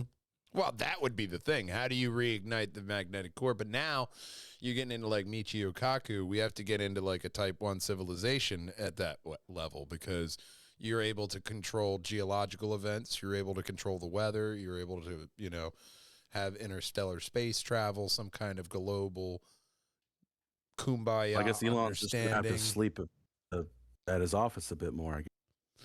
I mean, whatever he's got to do. A couple more trips to the island. We'll get him a different island to go to. Well, I think what will happen is, I'm not sure if humans will go into deep space, but I think AI, robots, androids, humanoids, like it's cyborgs or whatever, will. I think our inventions will outlast us in terms of like.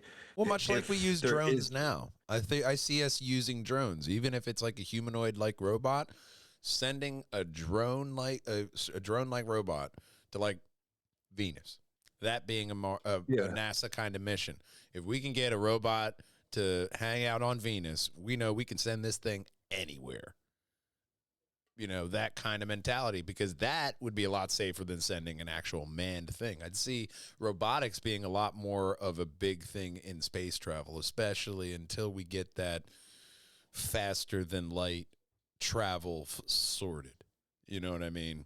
Because we have video evidence of these crafts doing impossible maneuvers. We know it's possible to break the level of understanding of physics that we have right now.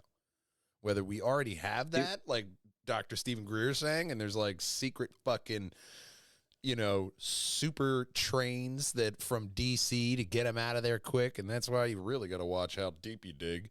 Makes sense why they would have a problem with Elon building a fucking tunnel. You know what I mean? There's a little bit there that we don't know how nefarious us as humans we have actually gotten to, where the conspiracies, ever since you get like the CIA killing Kennedy's actually real. You're like, all right, well, what did we do? Because if I was going to pick one to be wrong, I thought, nah, we didn't kill Kennedy. Oh, shit, they killed Kennedy. Wow, that's crazy. You ever hear about that theory where they say the Greys are drones? And that's why they're unmanned. That's why they're featureless, they're genderless, whatever. I mean, that's how I would do it. I wouldn't send an actual person. I'd send a fucking drone, just like we do. When we go to war, we're sending more drones. Blow them up with a drone. Blow them up with a missile. We'll send out the drone because it's going to be less costly for us to send out a robot. That's where I see us mainly using like human consciousness in that way. To, hey, monitor this drone, take this robot up to the corridor here. We got to plan out the city on Mars. Send the robots, have them make the city. Now, by the time you get people there, that shit's already done and waiting for you. Make it habitable for the people. It would make sense. I mean, what if we received an AI robot back in the day? Instead of an alien, we just called them aliens because we needed something for the public, right? And that's where all of our great technology came from. Well, when you look at biology, the craziest thing is when you start looking at some like really high definition pictures of some stuff in the solar system, like out in the solar system, and you look at that stuff and it's like, oh, that's an eye. Oh, that looks like a vein or like a tree root. And how all this stuff in nature just resembles itself. You know, you ever see those pictures? Fucking crazy. So there's some kind of tie there. Well, maybe we go out into the fucking galaxy and we don't find anything, and the biggest thing that we find is how we aren't alone in the What's universe. scarier? Because What's scarier, that we aren't or that we are? depends on what lens you look at it from. God is in all things, right? Yeah. If we're not alone, then God was always with us the whole time, and all this other bullshit was just what it was, bullshit. Yeah. I mean, but if From a spiritual if we perspective. are alone, that's not to say that we like. I don't think we are. I think it's more possible that there's another world out there that didn't get hung up on religion, didn't get hit by asteroids so many times. Maybe they didn't have so many like floods and shit like that to restart civilization. Who's to say they weren't fucking possible for them to figure out the gravity drive and we're not alone. interstellar, if not intergalactic travel? Yeah, we're not alone. We say that as an intelligible species, but intelligence, to say you're smarter than someone else is actually the most incompetent thing that you could say. A dolphin can do things humans can't do because they're wet. They're intelligent in the water. Yeah. Why? Because they're dolphins and we're humans. But we're not alone. Dolphins, starfish, trees, foxes, dogs, cats. I mean, it doesn't have to be aliens. Walking humanistic octopi that come down from giant octopus-shaped ships, or fucking jellyfish people, or translucent people that are made of hydrogel that come down in weird suits because they can't breathe oxygen, you know? It doesn't have to be a fantastical forethought. It could just be more of the same, just a little bit different on other planets. Yeah. I don't know why I think we're I was just going to say, sometimes I think it's like that we're what's left. Yeah. It's, you know what I mean? Sometimes I feel like there was more out there at one time or another, especially in our own solar system. And I think that we're what's left. I think, like, if you look back far enough, I think Mars may have been populated at some stage. I don't know if it was by humans or humanoids or whatever. And I think that inside our solar system, I just think we're what's left. I think there was that one sci-fi movie that did that. That was an interesting premise of that humanity was seeded when Mars was being destroyed, and we are like the people who were saved from Mars. That's how humanity was started. I was in I think Gary Sinise was in that sci-fi movie, I want to say. But there was a premise. Something like that, and it was a good movie, but because it was an interesting premise, because you have this planet that did have water. We confirmed it. There was water over there, so there may have been eventually some kind of microbial life at very least. But how crazy would it be if we found like fucking limestone on Mars? Like, hey, how do you explain that?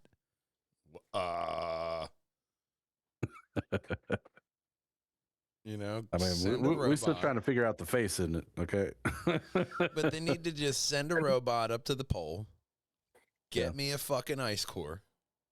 Well, it's got more than just water, man. It's volcanoes. Yeah, let's see what's going on, because you get a lot out of the ice cores. Structures, yeah. You get what's coming out of the atmosphere, especially at the poles and stuff, especially with all the wind that's on Mars.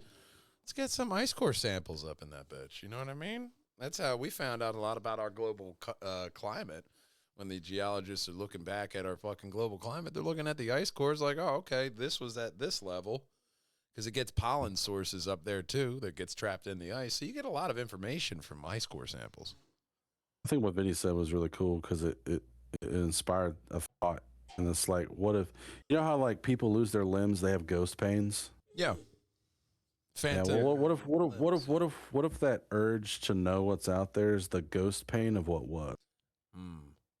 Yeah, like we always were fascinated with the sky. We're always looking to the stars. Yeah. And what do people do? Like, it's like you're being homesick.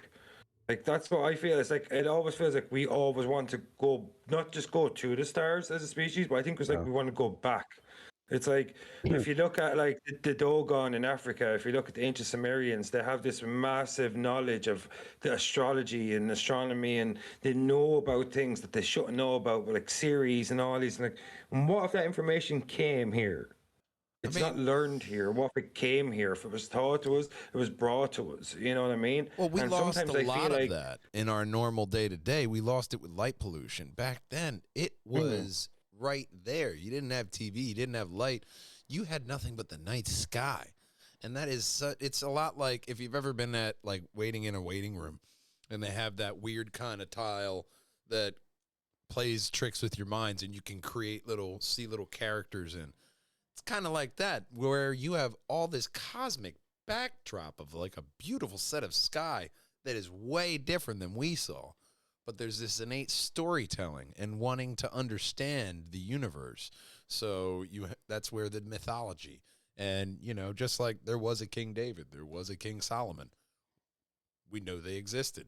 There was a mythology that built around them.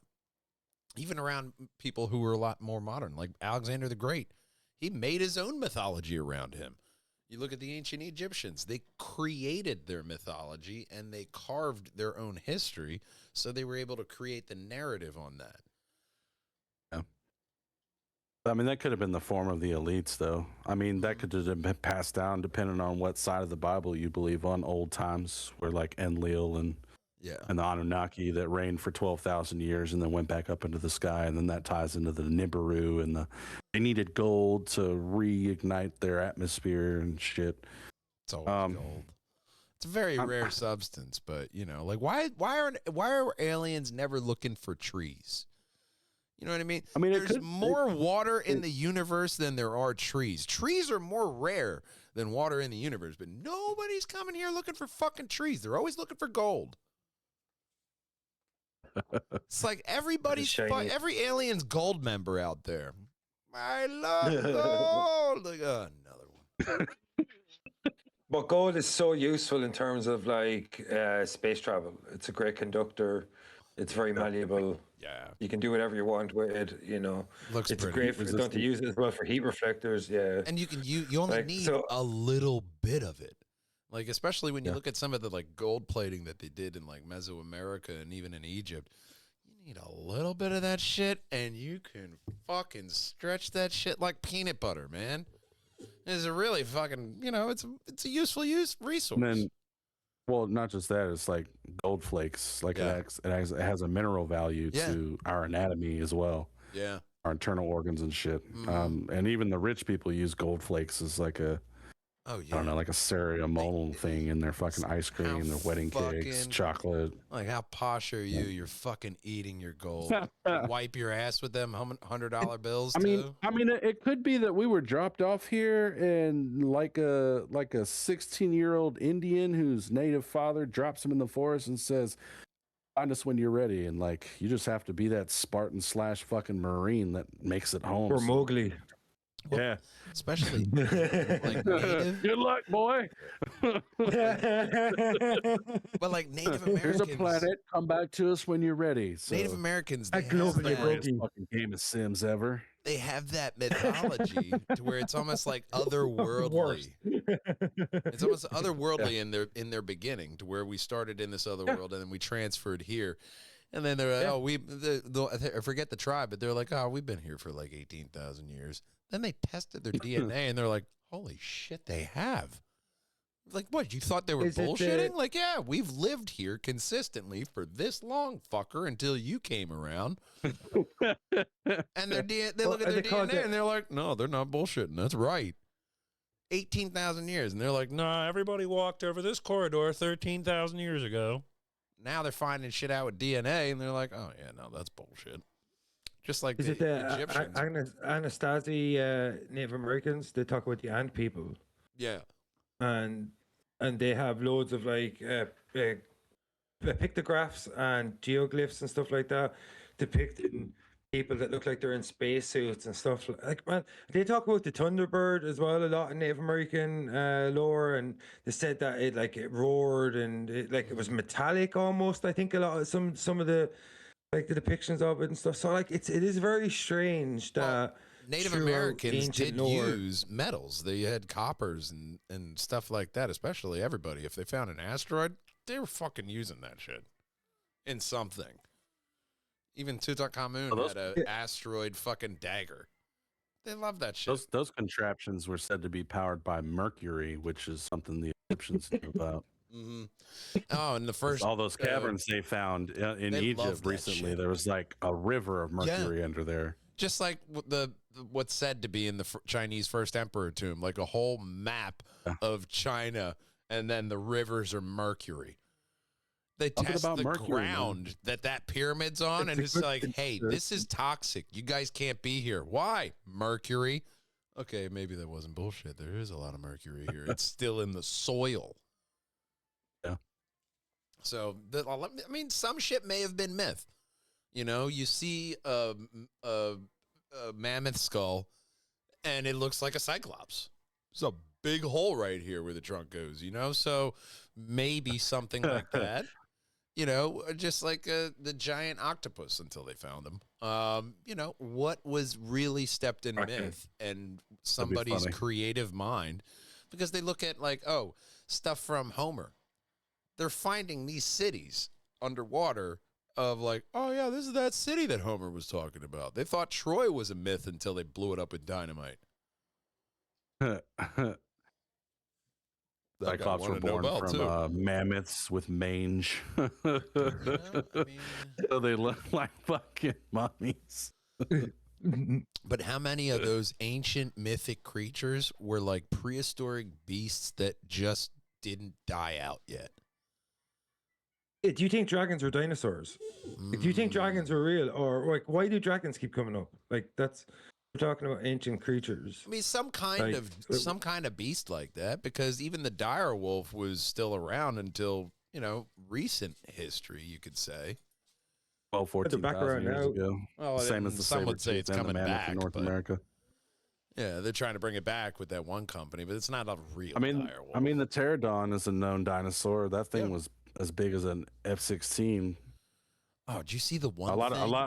A lot of people seem to think that the Thunderbird is a South American myth, that they're still like they still exist, like the pterodons. Oh, they still and there. The terror birds. And then don't man, you keep talking about dinosaurs, but don't leave out the other ages, or like terror birds. Yeah. Remember the movie 10,000 BC? Those giant 12-foot fucking Tyrannosaurus chickons. Yeah. Australopithecus like or something, no? Yeah, man. No. Ornithopteryx or Orthodontric. I can never pronounce it. They still say some shit like that still exists in South America. Don't know how true it is. Well, you don't. Know how true it is. Especially like with Titanoboa.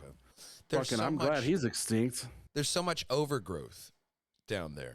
There's so much jungle that how can you be sure of anything, really? You keep running LiDAR around there and find civilization after civilization after civilization. So why don't we run LiDAR around the Earth and see where all this shit is? You know what I mean? You got Trump putting up a website to pay off the national debt. Why don't we put up a website of a GoFundMe to LiDAR the Earth? Let's get a bill together, and let's see how much that shit would really cost. Just ballpark it. We'd all be assassinated. Oh, I know, right? You're like, hey, you can't do that. I'd get stabbed coming out of my local gas station. I'd drowned in Store Arizona manager was when I stabbed lived to in death at a gas station. I'd just disappear. Just what Perjanger what? Never existed. You look online and it's all gone. Oh God, he was right. And he would get kidnapped by fairies. And then your friend would be like, nah, man, Mandela effect. You never podcasted at all. They're like, don't gaslight me, motherfucker. I know what I did. Like a weird memento, man. But, you know, you'll work through it. Although, Eternal Sunshine and Spotless Mind, how far off are we there? Just being able to go to a place and be like, you know what? Fuck this memory. Just erase it out of my head. I've always thought the same way. I think the creators of Black Mirror does, and that's imagination is actually like an essence of energy. So if you can think it, it's either happen, it's probable, or it could happen if you wanted it to. Just like they proved that dreams are memories from alternate dimensions. I saw that. That is so awesome. Because I've had some pretty profound dreams in my years. Yeah, deja Some that I vu can even before. remember, like being fucking a baby dinosaur ripped to shred by raptors. Like I woke up crying because like the pain of that dream was so fucking real. You know what though? I had a dream when I was a kid that it was Christmas morning too. I'll never forget. I woke up on Christmas morning having this dream that I was being baked alive by an old woman. Damn. Yeah. Merry fucking Christmas, right? Read some Hansel and Gretel, did you, before you went to sleep? You know what I mean? Like, what the fuck? Fucking no more Brothers Grimm before Christmas night, okay? Not hopping into that multiverse, I'll tell you that. Not gonna Oh be shit, my you were first an pick for Epstein victim in Sliders. another universe. You know what I mean? I'm not trying to be in that episode of Sliders. I'm good. Do you ever think like that when you're dreaming that you're seeing like there's a multiverse, and when you dream you see your person, like the other person, the other version of you? So what they're wild because we just experiencing at that watched time. that Doctor Strange And when movie they- recently too. You know what I mean? Like, so when you dream, Yeah, you dream, you're dream just walking. seeing. Yeah, you're just seeing like what they're experiencing in the multiverse as you. Well, how would you Because you ever have the- explain? How would you explain lucid dreaming then, where you can control the dream? Because I know I've met plenty of people that can lucid dream. I did that a few times by accident, but as soon as I That's was usually how it consciously starts aware off, of it, I apparently, woke by up accident. like that was it. Yeah. I'm really afraid of the side effects of lucid dreaming because once you depart from your physical form, you leave a hole like a portal open, and that leaves any type of chance for anything supernatural that you've ever heard about when it comes to like demons, dimensional monsters, Yeah. anything like entering your physical form. Because if there's anything in the Bible I do believe, and that's the world unseen. So ghosts. So yeah, like anything in purgatory, anything demonic. Yeah. Fucking Emily Rose, like all the like I've been to locations here in Mississippi, man. Like the poltergeist stuff, the ghost stuff. That There's something to it. No, I'm a ghosts are believer real. because Yeah. I've seen some shit. But Yeah. I would never leave my soul or my body open to that. So Look, ghosts are like I've ghosts looked are like into it, aliens. but I don't want to do it. Yeah, I couldn't Ghosts do are it. like aliens. Is to where once you open that third eye, you can't close it. You know what I mean? Yeah. It would have to be something where like someone who's like practiced in it could like walk you through. Like, Yeah. because I got questions like, how the fuck do you perfect your like, how do you protect your physical form while you out here in the multiverse doing the cha-cha in another body, experiencing a different life? Yeah. Because that would be like, if I can't protect that shit, I'm just gonna live this linear lifetime that I have right here. It's fine. I'm okay with that. Okay. Definitely okay with that. Yeah. What if ghosts are just us seeing people from different dimensions? That's possible. I've had that Yeah. thought before. Yeah. You know, where But, like like, it's like Different dimension bleed sometimes through. the veil, the veil is thin or some shit. Yeah. Sometimes maybe they're vibrating on our frequency, Yeah. and we can just see them for a split second, or Okay. you know, like, White I noise. don't know, I don't. Yeah, see, I technically in a lot of ways I don't really believe in the afterlife. I'm an atheist. I don't believe in ghosts really either. Like, it's, you know, I've been in some really scary places, but I think the mind manifests certain things. But if theoretically, if ghosts do exist, and if the multiverse does exist in a scientific way, more than a supernatural way, maybe they are just vibrating on our frequency. When they say, like, you know, everything resonates at a certain frequency, every universe maybe vibrates at a different frequency, and that's why, according to like things like string theory, where there's like multiverses are occurring all at one time, but we can't concede them because they vibrate on a different frequency than us. And then maybe ghosts are sometimes certain people vibrate on a frequency that matches our vibrational frequency, and then that's why we can see them temporarily. or some shit like that, you know. But as I said, I'm an atheist, so like I find it hard to believe in the afterlife because maybe I'm just a natural pessimist as well, you know. I'm like, oh, this is hell, and we're already living in it. You know what I mean? I mean, why not? Because our emotions can be pretty much subjective. If we like when you walk into a concert and you're having a bad day, and all of a sudden you're feeling really cool, like you feel good about what you're walking into. Yeah. So those frequencies changed your mood. Yeah. I think the opposite is too. Like frequencies can change your mood in the opposite way of like if like I know when me and my wife argue a lot, like the way she sounds when she argues really irritates me. Not for any particular reason because we articulate, but because the way she sounds like she's hit a few buttons a few times. It sucks. And not just that, but like rap music gets it to me too. When you put too much bass into it, it just affects me in a negative way. Okay. Totally changed my mood. It's not the song and the music. I mean, sure, we could do without some of that bullshit in there, but the bass of it, it's just. You ever listen to the Golden It's like Ratio? you're getting hit with a wave. I've read up on it. I don't think I've ever heard it. It's like you're talking about the one that's like what the monks like. It's a high pitch frequency. Like I have really big problems with insomnia because like I've got this ridiculously overactive mind, and it's great for trying to write. You know what I mean? Talking like to strangers here, man. Yeah, you know what I mean. So like for me, like you know yourself. So you're a creator. So when you have an overactive mind, overactive imagination, it's amazing for trying to create stuff because you have a wave of ideas constantly, but it makes sleeping and switching your brain off really hard. Yeah. And fuck those days. Yeah, man. One time recently, I came across the Golden Ratio, and I listened to it. And it was the first time in a long time my mind was actually quiet. So every now and again, I find myself listening to it, and it actually helps because like I get this like my mind is so overtly active that like I go to sleep sometimes, and it's like my body switches off, but I'm completely conscious in terms of my mind. And even though I know my body is not actually awake anymore, my mind is awake, and I'm not dreaming. I'm not lucid dreaming. I'm just conscious when my body's not conscious. And like I'm experiencing, I know my body's asleep. And when I wake up, it feels like my mind is not rested at all. My body feels rested. And it's so strange. It's kind of like this detachment.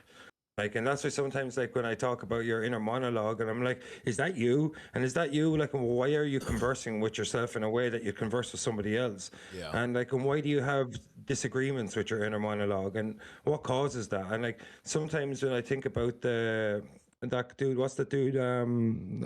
Bob Lazar, when he talks about how aliens in S4, the documents about religion, they see us as vessels. And what if, like, and if we talk about simulation theory, and what if it is like we're like being controlled by like our inner monologues, and that's why like certain people are like don't have inner monologues because they're like NPCs or whatever, and they're not like being controlled in the simulation by somebody else, and they're just acting out a role because society has put the role in like Sims or whatever. You know, it's like when you go to a village at Skyrim. You know, you go to a village in Skyrim, and that guy's one role. There's no thought behind it. His one role is to give you a quest if you interact with him. But if you don't interact with him, he'll just carry about his business in the background.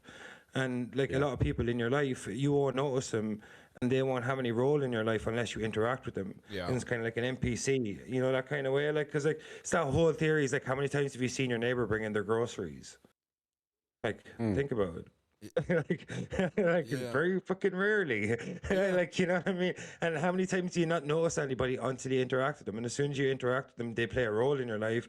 And no, I just think consciousness is weird that way, that like sometimes it feels like we've got complete control over our interior consciousness in terms of like our mind and our behavior acts completely in tune with one another in terms of you think out an action and your thought process creates that action, and there's a reaction to a reaction, like they would say in science, because of a catalytic happening or whatever. But like sometimes it feels like whatever goes on in my mind, particularly individually, it's like it's different to what or how I want to act, or it's just like I don't have as much control over my interior mind as I do in terms of my exterior actions.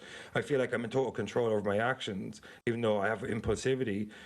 But in terms of my thought process and where my mind works and the way it works and the way when it's active or deactive, I don't seem to have as much control over that. So that always fascinated me, the way the human mind seems to work on its own more than us actually controlling it. It's like when you're writing, and where do those thoughts come from? Where's the vocabulary come from? Yeah. Like I'm rereading River of Bones and I'm like, shit, where'd that word come from? Ain't that a bitch when you're rereading your own work and you're like, I wrote that? Yeah, constantly. Like it's been a while since I read it, and I did. But like, wow. Yeah, like that's what I say about writing. There's the two best things about writing is writing something that you don't completely hate and doing research. They're my two favorite things about writing. But like, yeah, I'm writing River Bones right now, and I'm like, whoa, the pacing's really cool. I'm enjoying this book. This is a book that I would read, you know. And I'm like, that's the whole theory about me doing writing. Behind me wanting to write was I just want to write stories that I would like, and I just hope somebody else would like them. And when I'm currently rereading River of Bones because I'm outlining another project and I have to refresh my memory. And yeah, I love that about writing, where you're just like, where did I come up with this idea? Like sometimes you remember when you're writing, I'm like, oh, I remember I was sitting in my room. I remember coming up with this mythology, blah, blah, blah, blah, blah. But like, how did I verbalize certain things in a certain way? And what made me think in that way in that moment that I verbalized it in that way? Because I don't think like that and I don't talk like that. I'm an Irish guy from the Midlands and I'm trying to converse in an 1870 vernacular from the Midwest America. And well, that's the difference between us. You know, that's the difference between us because I'm about a year and 3 months and a couple days sober myself. So I went Stephen King method for most of my writing, to where I really don't remember it. I don't remember actually writing it because I was fucked up. I was drinking and I was gone. I was getting it. I was in that universe of where the thoughts come from and putting it on the page. Don't remember doing that. Don't remember writing half of that shit. That's when I reread it now. I'm like, oh my God, I wrote that? I'm a genius. You know, and I just don't remember I don't remember writing, you know, the annual that I did for Frank. You know, just them drinking days. A lot of stuff gets blurry. But, you know, where do those thoughts come from? Because still writing, still creating. So I'm still receiving those thoughts from the universe or wherever they're coming from. So what is that? Where are those thoughts coming from? Or how am I able to pull out of nowhere this complete universe that never existed before? It's nature nurture, isn't it though? Like creativity comes from your exterior influences and patterns, and also your interior. Did you have mindset, an active imagination as a kid? Because I did. Very active. I've always wanted to be a writer, always. Yeah, like I was a very scared kid because I had such an active imagination. I mean, I wanted to be a pro wrestler, so totally backwards. I wanted to be a wrestler too for a while. I loved the WWE, and I was no. I'm too accent prone, dude. I would have died. I'm so clumsy. I'm so clumsy. Like I became a cameraman, dude. but, you know, I threw myself off a counter. When I was a kid, I threw myself off a countertop onto a chair, a couch, like a sofa, do like a big elbow. I break the couch, a screw goes straight into my arm or my knee or something. And I had to go to hospital to get stitches and explain that stupid fucking scenario. You know, so like, yeah, I loved wrestling when I was growing up, man. I hurt myself so many times recreating moves. Oh, yeah. Yeah, I would have died. I would have died. See, over here in America, we would have just videotaped that and put it on a fucking, you know, started selling it at a, you know, swap meet or something. I had the enthusiasm, but not the execution. You know, I was not the excellence of execution. Yeah, yeah. That backyard wrestling got really big back in the day. A lot of people. It did, man. Fucking videotapes and pay-per-view. Oh my God. Now you got World Star Hip Hop and TikTok, so people. Yeah, I mean, you could still do life and death matches in California. I forgot what it was, but what was that? David Arquette. That's where David Arquette wrestled. Okay. Well, I mean, hey. Oh, that movie. Is it Ready to Rumble? No. No, is it? Oh, so yeah, for David Arquette from Ready to Rumble. But like he went back and had a whole career in wrestling after that, and he did a lot of. Yeah. He was the WCW champion, wasn't he? The heavyweight champion. No. Yeah, they gave him the belt. Still the most up in there, conflicted, probably belt title holder ever in history of wrestling. Because it was a stunt. It was a political stunt. Oh, well, he survived Ghostface multiple times. Good. Multiple times. He should be the hardcore champion. Man. Yeah, we don't need we don't need to tiptoe into the Vince McMahon area because that'd be like a whole other hour onto the podcast right there. Yeah. Ended up becoming a writer instead, which was also a more exciting career. Yes. Well, there's something just so freeing about writing. Having an idea and then putting, nose to the pavement on it and fleshing it out. It's just kind of, I would say, reminiscent to like what a stand-up gets to do. They have the idea of the bit. They run it out in the clubs. They iron out the material. They get it right. They put it in their special. Everybody laughs and loves the finished product. Nobody remembers when they were working on it and had this word here and that word there. And I thought of a fucking better word. I don't even remember. It was, conjuncture. That was the word I was looking for, conjuncture. Well, everybody's been in that spot where you're looking for a word, So there's that kind of symbolism there with stand-up comedy. But there's not a lot of other. I love when you redraft and you see a sentence and you figure out a way of phrasing it differently, where it's more punchy.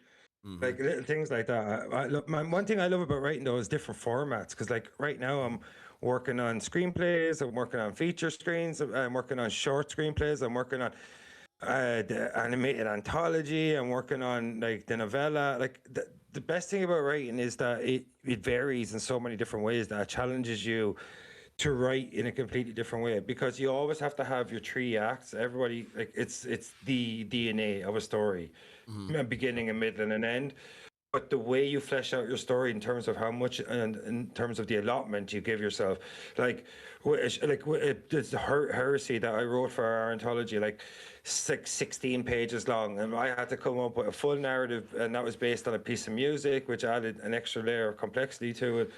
And that's the challenge there. When you're writing a screenplay and you have to think of a budget, and you have to think of like, how can I develop a story in an interesting way but also not have it cost a lot.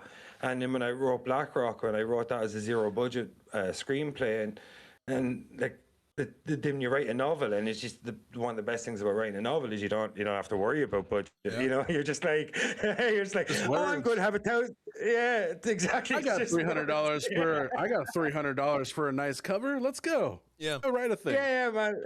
That's what I'm like. Where I'm like, when I write novels and novellas and shit, I just fucking go after it. I just get after it. I'm like, I'm going to have this. I'm going to have this flayed man here and the disgusting thing here. I'm going to have 100 skinwalkers. I'm going to have and all this really cool shit. Like, and when you're writing, and that's why I love when I'm writing a screenplay, because it challenges you in a completely different way. Because like the project I worked on for Matt, and that's a completely different tier than what I'm doing. Blackrock, the movie I'm making myself here with the guys, Jeff Schneider and that, and it just challenges you in so many different ways. Like in screenplay writing, script writing for things that you want to make yourself if you don't have a budget is intrinsically challenging. But like when you're writing novels and you got this open field of like whatever the fuck you want to do, like I'm working on a story called We Are Many right now, and it's got like the occult and Nazis and body horror and fucking sacrifices and it's just like I'm just like every disgusting thing I can think of I can do, because I don't have to worry about prosthetics or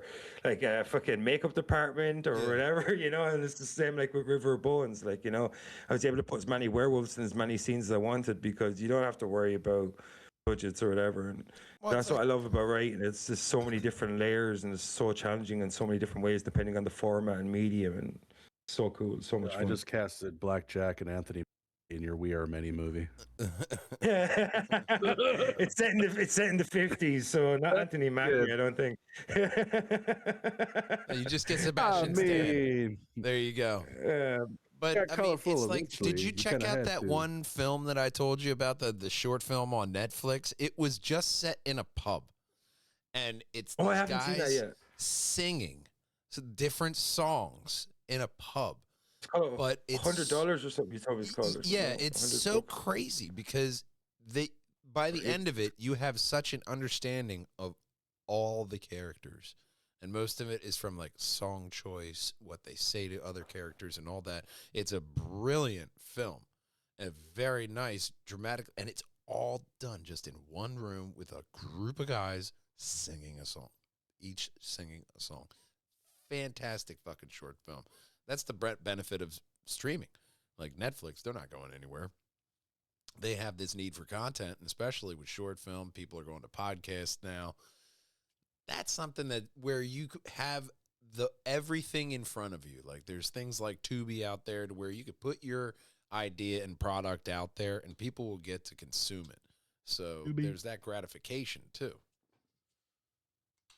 I like writing because it's saved more people than AIDS cures.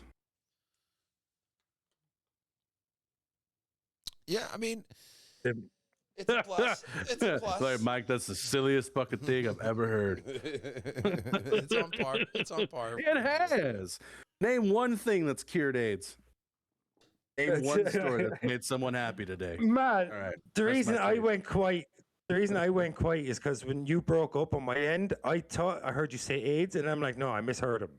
Like I definitely misheard him. like, Oh yeah, and that's why I was like, I was waiting for him to go again, and then when he goes, and then he drops AIDS again, I'm like, no, I heard him. Yeah, okay, yeah, I heard him right too. Yeah, I did the same thing. I was like, so I'll repeat. The reason I like writing is because it's cured. It's saved more people than AIDS cured. Yeah, I literally thought I misheard you, and that's why I went quiet. I was like, holy shit, Vinny, your mind went dark. Like you went to a dark. He was like, "What the fuck does AIDS have to do with what we're talking about, Mike?" I don't think anybody was saying that your statement was not factual. Yeah, no. Nobody's arguing the validity. And he was over there like, "Did Mike just say he had AIDS?" What was that about AIDS? I was just gonna wait for post. I was gonna wait till I heard it in post. Maybe turn up the volume. Like, hang on, no, he said AIDS. He said AIDS.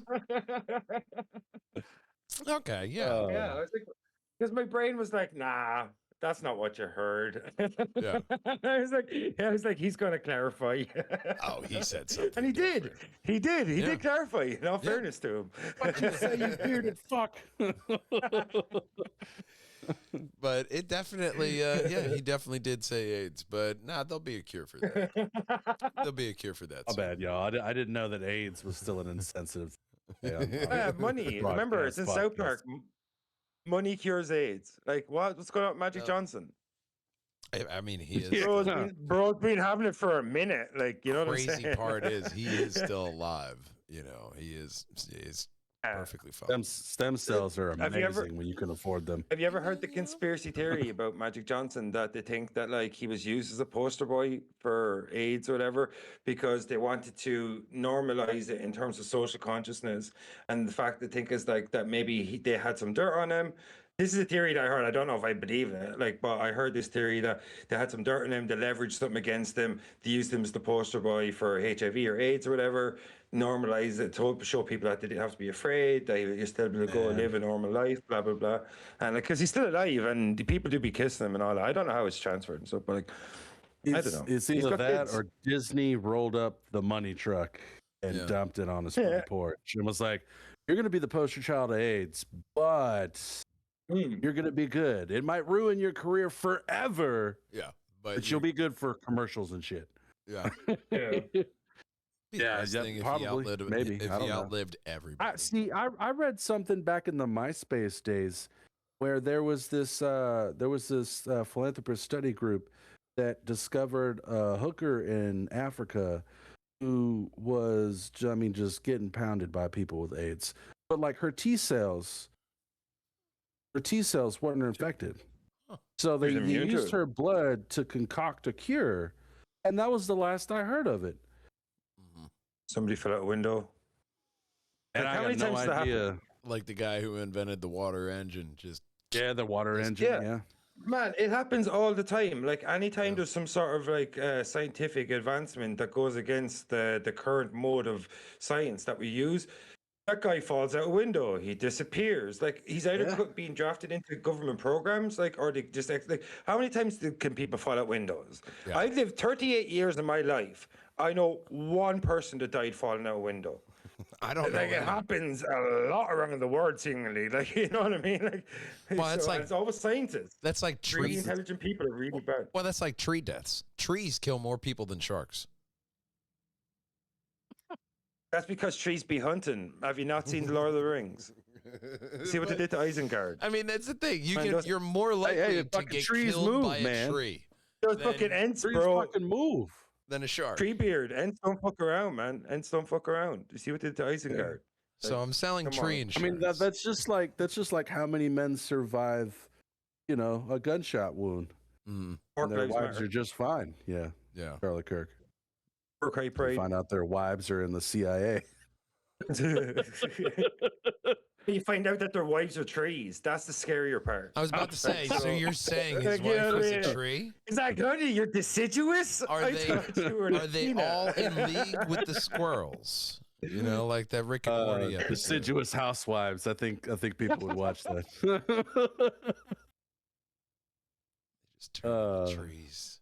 that sounds like a Oh my manga God. for a specific does. people. Oh, it does. Yeah, oh, man. Yeah. I'm seeing it so clearly in my mind's eye as well. Like, Yeah. It's like it's already out there in the Dirty multiverse. boy. It just connected right there. God. Can you imagine What the do you think marriage of- counseling? He's just a not right kind of wood. Really?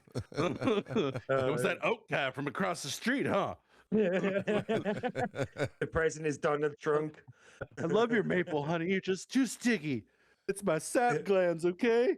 Who do you know that's an elm? Have you ever seen that conspiracy theory about the giant trees? Like they say that there's certain I believe that. The world trees. you know, like what's it called? Ayers Rock, and what's the other place called? Devil's Rock or something. But Devil's it's like Peak. it's they say Devil's Peak, is it? Where they say like Yeah. that these they look like From Close look Encounters like, of the Third Kind. yeah, petrified. That's the fucking word. Thank you Yeah. so much. I could not think of it. Sorry. But they look like petrified trees, and Yeah. like when you look at them, they don't look like the striations match more like what the way timber ages and the way trees age and stuff more than like the striations of rock and shit like that. So I didn't believe in it until like I started. As I said, I've been going down too many rabbit holes lately, but Yeah. yeah, it's a cool theory because so you've got more trees, then you've got a larger increase of oxygen in this environment, and maybe that's why there's giants because people grew bigger back then, and Oh, Like, man, and they say that- you gotta dig deeper. You gotta dig deeper. They got photos on the internet of there's like 30, 40 guys sitting on one chopped up piece of wood, and it's like 20 feet high. yeah, man, like look at giant redwoods, like look at Yeah. giant redwoods, like Yeah, they're Yeah. huge. So, There was some avatar trees on this planet at one point, man. oh, Was there yeah, were- because world like trees. it was taken over Yeah, by giant fungus. they talk about Yggdrasil in Norse mythology, Yep. like I just always find it fascinating that like where did these stories come from? That's the World question. That's tree. the overarching question. Is it just from our imaginations? Because we just spoke about a minute ago how ideas just kind of drift into our minds Yeah. and it just they come out. So maybe they were more imaginative than we thought. But like, I don't know. There's just so many things that like, as I said near the start of the podcast, like shared mythologies is something that I'm fascinated with. Yeah. And Oh, yeah. there has to be some reasons that these places that we believe are uncontacted towards one another. Maybe it's convergent evolution, convergent mythologies. Yeah. I don't know, but like it's like, you know, if you want to look at the more realistic, more physical sense, look at the pyramids. Like, why was pyramidal structures so proliferate? Like, it's not proliferant. No, what's the word I'm looking for? No, it's not proliferant, is it? No, but why is there so many of them around the world Prolific. at that prolific? And Yeah. that's why there's so many of them around the world at that time. Were they in contact with each other? Why did they have similar motifs? Why did they build structures in a similar way? Why did they lay out their cities in similar ways to match the stars? And why do we keep seeing like these people with these handbags or whatever showing up in Göbekli Tepe, showing up in Teotihuacan, showing up in Egyptian mythology? And like, was there some sort of shared like global community back then, or did these shared legends come from one source in the terms of maybe the same technology came? Like, did the pyramids in South America and the pyramids in North America and the places like and pyramids in Egypt, did that technology come from one race of people that spread out throughout the world, and thus that same race of people spread their own mythologies throughout the world, and we're experiencing a shared memory that was given to us, it's information passed down, or did these different people all experience the same thing? Like what I'm saying is, did they all experience the same mythologies, or was that just a mythology passed down to them by one group of people that believed in that mythology in the same way that I believe the shared architecture was passed down by one group of people? You know, could have been people copying homework too. Yeah. That's what I'm saying. Like, you know, I just think like maybe instead of all these shared mythologies coming from shared experience, maybe it came from because one source. One of the things that when I started looking into mythology, Big Brother got this one really awesome mythology book, and it covered like Chinese mythology, like Norse mythology, Egyptian, Greek, a whole bunch of them. And there was always like a couple different stories that repeated themselves. Like the story of getting the 3 hairs from the sun repeats itself in different cultures. So it's more believable that somebody told that story and then it evolved in that other culture than I would say like a complete like information network like the internet. But that's where I kind of think like there's humans being humans and allowing the memories to seep in and try to understand our reality from these wild thoughts, and using nature and the cosmos to kind of describe what happens out there, and using the deities and gods and mythology as the explainers of, oh, they wanted this to happen. I think the tree is kind of a symbology. I think the tree is the thing that connects it all together. Like, could be the universe, could be planets, could be cultures, could be all of it. Different branches. I think it's our job to find out what that means. Like that rediscovering the unity of the tree. I mean, fucking, we ate from it. Got kicked out the garden. We got to find our way back to the tree. So, well, and we don't actually know. We don't know if that fruit was an apple. Yeah. Imagine how big the fruit was off those trees. It could have been a fucking date for all we know. As big as that bitch's lie was. Mm-hmm. It could be a fig. How do we know it wasn't a fig tree? Oh yeah, I mean it's cool. I mean the Greeks are pretty big on figs. They fucking love figs. It's great stuff. Natural sugars. But you know, that's where we're gonna have to definitely do this one again, because this podcast, we went fucking everywhere, but we really kind of hovered on a couple really awesome topics here. And you know, there's just so much that we don't know, but there's so much that we are yet to create. Absolutely, dude. love this podcast.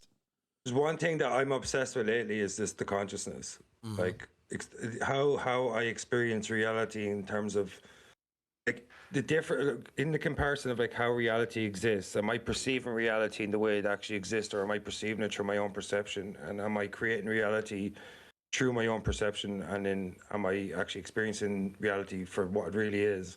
Mm-hmm. Or have I created reality through my own perception? That's the thing that's been fucking me lately a lot. My consciousness. Maybe that's why I don't sleep. You can't think about consciousness before you're turning off your consciousness. You got to tell yourself, I am turning my brain off right now. And almost I cannot find the opposite. I've been interrupting my thoughts. Like, no, we are turning our brain off now. And we are calming down. Because if you let your mind go, man, it's like a diesel engine. It'll just keep on going. We'd like to thank Golden Ratio for sponsoring this podcast, as silly as it sounds. Download the Golden Ratio app now and sleep better tomorrow. Meditation, too. If you use the code Golden Ratio, you will not get a copy of my book for free. You'll just be wasting your time. It'll be fun to see on the record, though. Like, Golden Ratio. Gentlemen, this is absolutely one of the best podcasts that I think I've ever done. we'll definitely have to do more. And I like to end off the podcast the same goddamn way, and that's that we love you, we miss you, and we can't wait to see you next time. Until then, game on and drive on, boys and girls. Bye-bye. Bye. Because the vertibirds will go, and the Brotherhood will just drop people off to patrol the wasteland of the Commonwealth. And I got done fighting it out with some raiders, and they shot the truck that was next to me, and he was on fire. So I was like, oh, shit, that's going to blow up. And then I turned back around because I saw something moving, and it was a group of Brotherhood members. So the squires died because the truck exploded right next to him. And then the guy in the fucking power armor started shooting me. And I'm like, yo, dick. Same side. Not cool, man. Civil war, then. Fucking asshole, man. But it's funny how you just need to give some projects time, and then it's, all this fits right together now. That's cool, man. But yeah.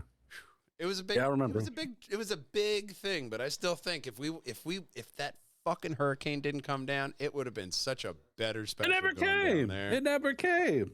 Never came. It was a wash, man. It went from a 4 to a 1 to a tropical depression. Wow. It always happens that way. Always happens You that can way. never tell with all that. So, it's Fuck no, it don't even feel like winter down here, man. It feels like summer, and then leaves are starting to fall, and I'm looking up, I'm like, oh, it's fucking fall already? Okay. Yeah, cool. Thanks, Mother Nature. Yeah, no, we're just getting into a warm snap now. We had the cold weather. We got the blizzard come by, blizzard of 26. Woo! This is like 9 inches of snow. It was fun though, it was fine. It was fine. It wasn't that bad. We got a little bit of snow this year. Now we're good for like another 5 years. I'm good of all snow. Like I'm done. Had enough. But I'm not a big fan of winter, just in general. I'm one of those people, like it could be like the temperature of hell outside and be like, it's not that bad out today. You just don't got to move. Just don't move and sit in front of a fan and you'll be fine. Just stay hydrated. You're hydrated? You're not hydrated. That's why you're hot. You're not hydrated. Keep swimming, motherfuckers. Eat some watermelon. Watermelon's great on a summer day. But in the cold, it's just like the extremes that we talk about sometimes, with like nuclear apocalypse. You don't want like the extreme heat of the climate. You don't want extreme cold. A little bit of extra CO2 in the air, that's fine. That's workable. But if there's nothing but a frozen tundra, nothing grows. And we're all fucked. Yeah. So global winter is really what we should watch out for. Global winter? But Whatever breaks the reality. yeah. The last time I checked, when you put a Sega in the freezer, it don't work no more. It's true. It's true. Until you take it out. Look at all the shit they're finding in like Antarctica and, in the colder regions though. They're finding all this shit because it just doesn't stay dead no more. I'm going to take the Bilbo Baggins retirement plan. All right, my boy, I'm gone. Straight to fucking Antarctica. Where's the door at? Where's the fucking door? And if I don't find one, I'll say a prayer and I'll die in the snow. Become part of the wall. Okay, yeah. And I mean, somebody's got to. I'll be discovered in 40,000 more years. Yeah. They'd be a very confused person. Like, I don't know why he was here, but we found him. We found him. He's here. Yeah, we got him. This magical symbol on his sweatshirt. What does it mean? Yeah. Did you imagine yourself 40,000 years from now? Discovered today a weird hominid with markings of a different language. The lost art of graffiti. I'm telling you, man, I just hope they don't find Los Angeles and think, no, we got these people figured out. These guys were fucking crazy. Like, no, don't judge us off of Los Angeles. I feel like that should be a mural somewhere. Like, don't judge our society off of them. we weren't all like that. Not that far off, but we weren't all like them. Most of us were kind of like that, but not all of us. Not all of us. Hashtag Epstein and friends. Oh, man. I figured we'd be talking about it, man. That stuff is getting juicier and juicier. I told Big Brother and the First Lady this little factoid. This is how I knew this shit was getting out of hand, and this is how I knew I was done interneting for that day. The one that I saw was that Ellen DeGeneres ate Anne Heche on Epstein Island, and I was like, all right, guys, let's fucking calm down here. You know, we got to go to the cannibalism. Come on now. Leonardo DiCaprio ate 7 children before he did Inception. Like, calm the fuck down. You never know, man. And then you got people like, no, see, this guy over here in Shinedown was trying to tell us this the whole time. Like, I know. Everyone knew it was happening, and nobody said anything. They're actually coming down to the Coliseum in June. Might go see him.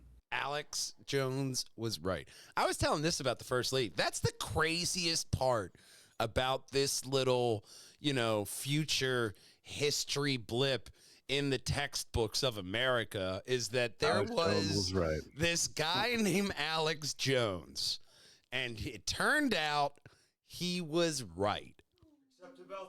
Except for the one thing. Yeah, except for that one time. The one time. But this other thing, he was real, and they were turning frogs gay. So that's two out of 3. That's not bad odds. 2 out of 3. There's probably more instances, but that's the craziest factoid. Like, yeah, there's this guy, Alex Jones. He got in a lot of trouble later on, but about this one thing, he was actually really right about this. That's something that you can't take away from history. Third or second most sued man in America. It'd be like if you found out that Benedict Arnold actually made a really good ballpoint pen back then, and you'd be like, yeah, but he made this really awesome ballpoint pen. I mean, I know he did the other thing, but have you tried this pen? It's a really nice pen. I'm just saying.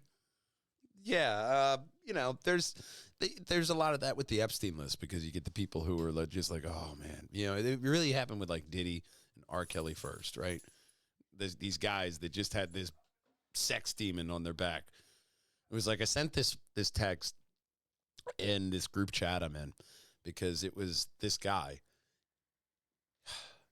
It was the 3rd time, Michael. 3rd time he got arrested, okay? For sniffing women's butts. The 3rd time he got arrested for this occasion. And I was like, hey, gents, just in case you're having a bad day, just remember, you could be him. And then I thought about it, and I was like, imagine being this guy. And it's just like after your 3rd arrest, you're just like, God, there's just something. There's just something about them butts I just can't say no to. I gotta sniff them. I just gotta sniff. I don't know what it is. I've tried sniffing fried chicken. You could have just gone to sniffer.com. Kitties, actual cats. Nothing smells as good as a random woman's ass in Walmart. What are you doing with your fucking life? You know what I mean? Like them swamp ass at that time of the month. You know what I mean? But it's like those Japanese guys who buy the panties from a vending machine, or any of those guys who will buy panties from an OnlyFans model. You know what I mean? There are weird, kinky fucking men out there, and they will buy your undergarments. I don't know, man. The economy's getting pretty sticky out here. Uncle Sam don't lighten up. I might have to be selling bags of fucking fart too. Dude, I told the first lady a while ago, I said, look, out of everybody in this house, you're the only person that could make money while just showing their feet. I know, right? I can't get away with that. Nobody's going to go tune into my OnlyFans with these fucking talons. Jesus Christ. It took me a year and a half. I kicked the back trash can and it messed up my nail. It took me a year and a half to regrow that fucking nail out. That's getting older. You're just like, I can't kick things when I'm angry anymore. Oh, shit. Can't do anything. It's a horror movie in your shoe. Yeah, man, but I mean, that's just that's part of it. But it's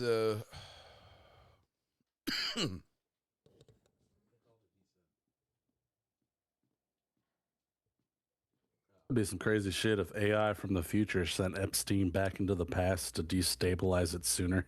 look, we got to send you back. But oh my God, the thing that Vinny sent me, he was watching The Expanse. Great sci-fi show. I love that one. And especially with how realistic the sci-fi is, and it is fucking great. One caveat. And I don't think I've told this one to Big Brother either, so it'll be really hilarious to hear his reaction. But do you remember what the space drive was called in that show? No. The Epstein drive? Holy shit. Wow. Really? Oh, so I'm probably right.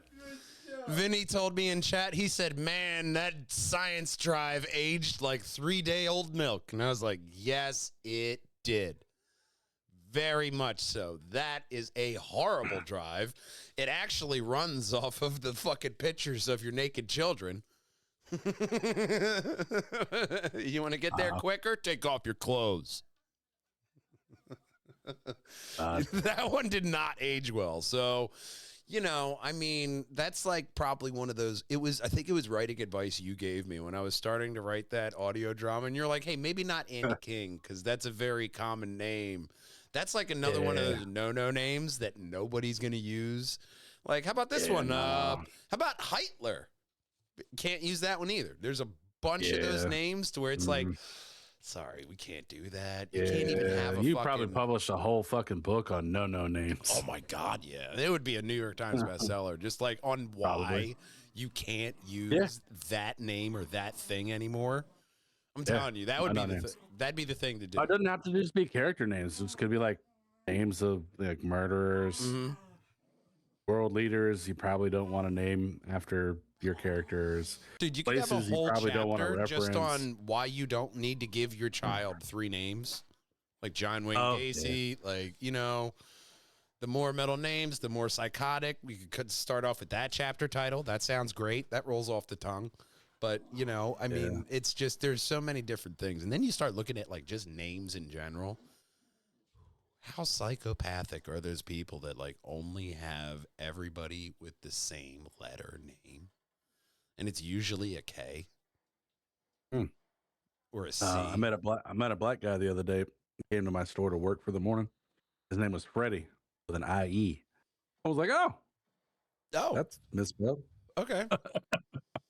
I mean, working for I don't understand why it's got to be different. Working for Life Touch back in the day, there are other people that are in trouble. The first lady's telling me apparently because of the old files. The file droplets there. Turns out it's wrecking the fucking child photography market. I mean, it makes sense when you think about it because, they're exploiting children over here. Like, they're not going to want to get some free pictures of kids over here, I mean, whatever. But we can't say what went on. Maybe they were just glad I didn't make the list. Maybe they were just having like one of those meetings like we used to have at Life Touch where we kept looking at the pictures of the kids and just judging why that person taking the picture fucked up. Well, no, I see you should have turned their face over this way so you got more light on this side. And then I would have gone, excuse me, is it okay if you feel all right if I could possibly fix your chair? I already fixed it while you were asking, jackass. It's fine. How about that? That good? There's just a lot of that, there was a lot of we have to meticulously look at all of these little things, and this will make you a better photographer to make them fit in this box. No, it's actually pretty diabolical if you think about it. Like if I wanted to know where to get children from, I would exploit the education system and implant here's a photography for school pictures, disguise it as a business, and create a generated list of photos, and we'll just go through them state by state. You get like, what about that one? Then you hire gang members for criminal networks to kidnap them to make it look like random crime so that it can't be detected as a network of crime or what did they call that? Organized crime. So any larger channels of like the Department of Justice could come in and be like, Rico, shit like that. Yeah, it's pretty fucking ingenious. Give it to them. I mean, I'm glad I'm ugly enough not to make the list. It's just so crazy because especially with all this stuff coming out now, you got the thing with Bill Gates impregnating the Russian hooker, which who didn't have that one on their bingo card? Really? Out of all this, that's probably the least surprising thing. Like, yeah, Bill, we figured you were there. We know. You see how quickly your wife divorced you? She knew too. Yeah. She probably knew more than you thought she knew. And she was apparently like, "Oh no, he's got something that he can't get rid of. That's why he got divorced. That's why she divorced him. Oh, he got one of those diseases. Oh, He got something appeal. That's in a documentary in an interview with his wife. You have to go look it up. It's pretty sinister. Made it very known. Wow. I Very mean, known, yeah. I don't care how much of a philanthropist you are. This is going to put a little bit of a shit stain on your legacy there. Yeah, and then like you being okay with printing carcinogenic meat, especially after the health organization just classified. Oh my God, bacon. Ham. Oh yeah, as ham. a carcinogen. Yeah, like hard, they've been selling this. Yeah, like right next to cigarettes. Yeah. Here's the food you've been shoving down your gullet. Meanwhile, they're Yeah, trying to like make great. RFK Jr. sound like a fucking crackpot. And he's like, hey, we got to look at all this. Hey, you know this Red Dye 40? They don't sell it overseas. Well, that's a good place to start. Like, no, there's a list. We need to go through this shit. How much stuff is in our regular grocery stores that's actually contributing to killing and giving people more serious illnesses and shit? You know what I mean? Like, how much of that is actually contributing to it? Because then you look at the use of microplastics and shit in the world, too. There's microplastics in everybody's thing, you know?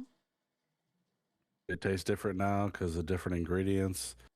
I think recently the candy industry was pretty much exposed for the change in ingredients because Hershey's came out and accused Reese's of putting shit in their candy. It's like you look at everybody's shit and they're like, well, Reese's is y'all don't even use fucking chocolate anymore. Oh yeah, they don't even use cocoa. Like, yeah, you know, I mean, but then you got like Coca-Cola still getting in some kind of cocaine. They're the only ones. Yeah. Unprocessed I think leaves. It's not like they're getting in a shipment from fucking Mexico. Like, well, let me get into that. That's not good enough for the fucking batch. Put that in my office. Yeah, it's a pretty hopeless process when you can't trust the company to do what the company says they're going to do. Wait, you're telling me Pfizer isn't trustworthy? When they had like record lawsuits against them that they had to pay out? Yeah, no. These people, they're like, oh, no, don't trust for big pharmaceuticals. Then after COVID, everybody's getting a fucking worse, tattoo man. on their arm. For those who didn't get the jab, man, fucking, you got jabbed with that stick for the test, though, right? Mm-hmm. Well, apparently inside the gel is something that is the COVID virus and the hydrogel at the end of them swabs. Whether or not that's true, I don't know. I was reading something the other day. I'm like, if that's the case, that I got vaccinated against my will. What the fuck am I going to do about it? I can't prove it. And here's the thing. Certain people, it was like, you can't go back to work unless you get that vaccination. You know, I actually have proof. I emailed myself that letter during Lowe's. I was working at Lowe's at the time. They'd emailed that out, and they tried to do that shit. I went straight to my supervisor. I'm like, y'all can't do this.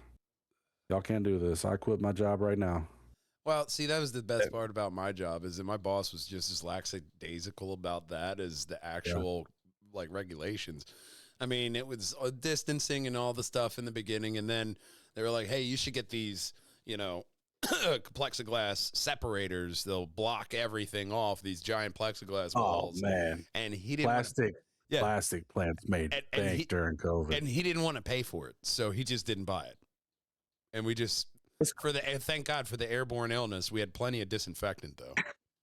It's crazy, man. There's a comic book shop down the street from my house. The owner and his wife, They still make people mask when you go inside. That's why I don't really go a whole lot. Yeah. Well, I mean, I don't think there's any place around us that actually requires it.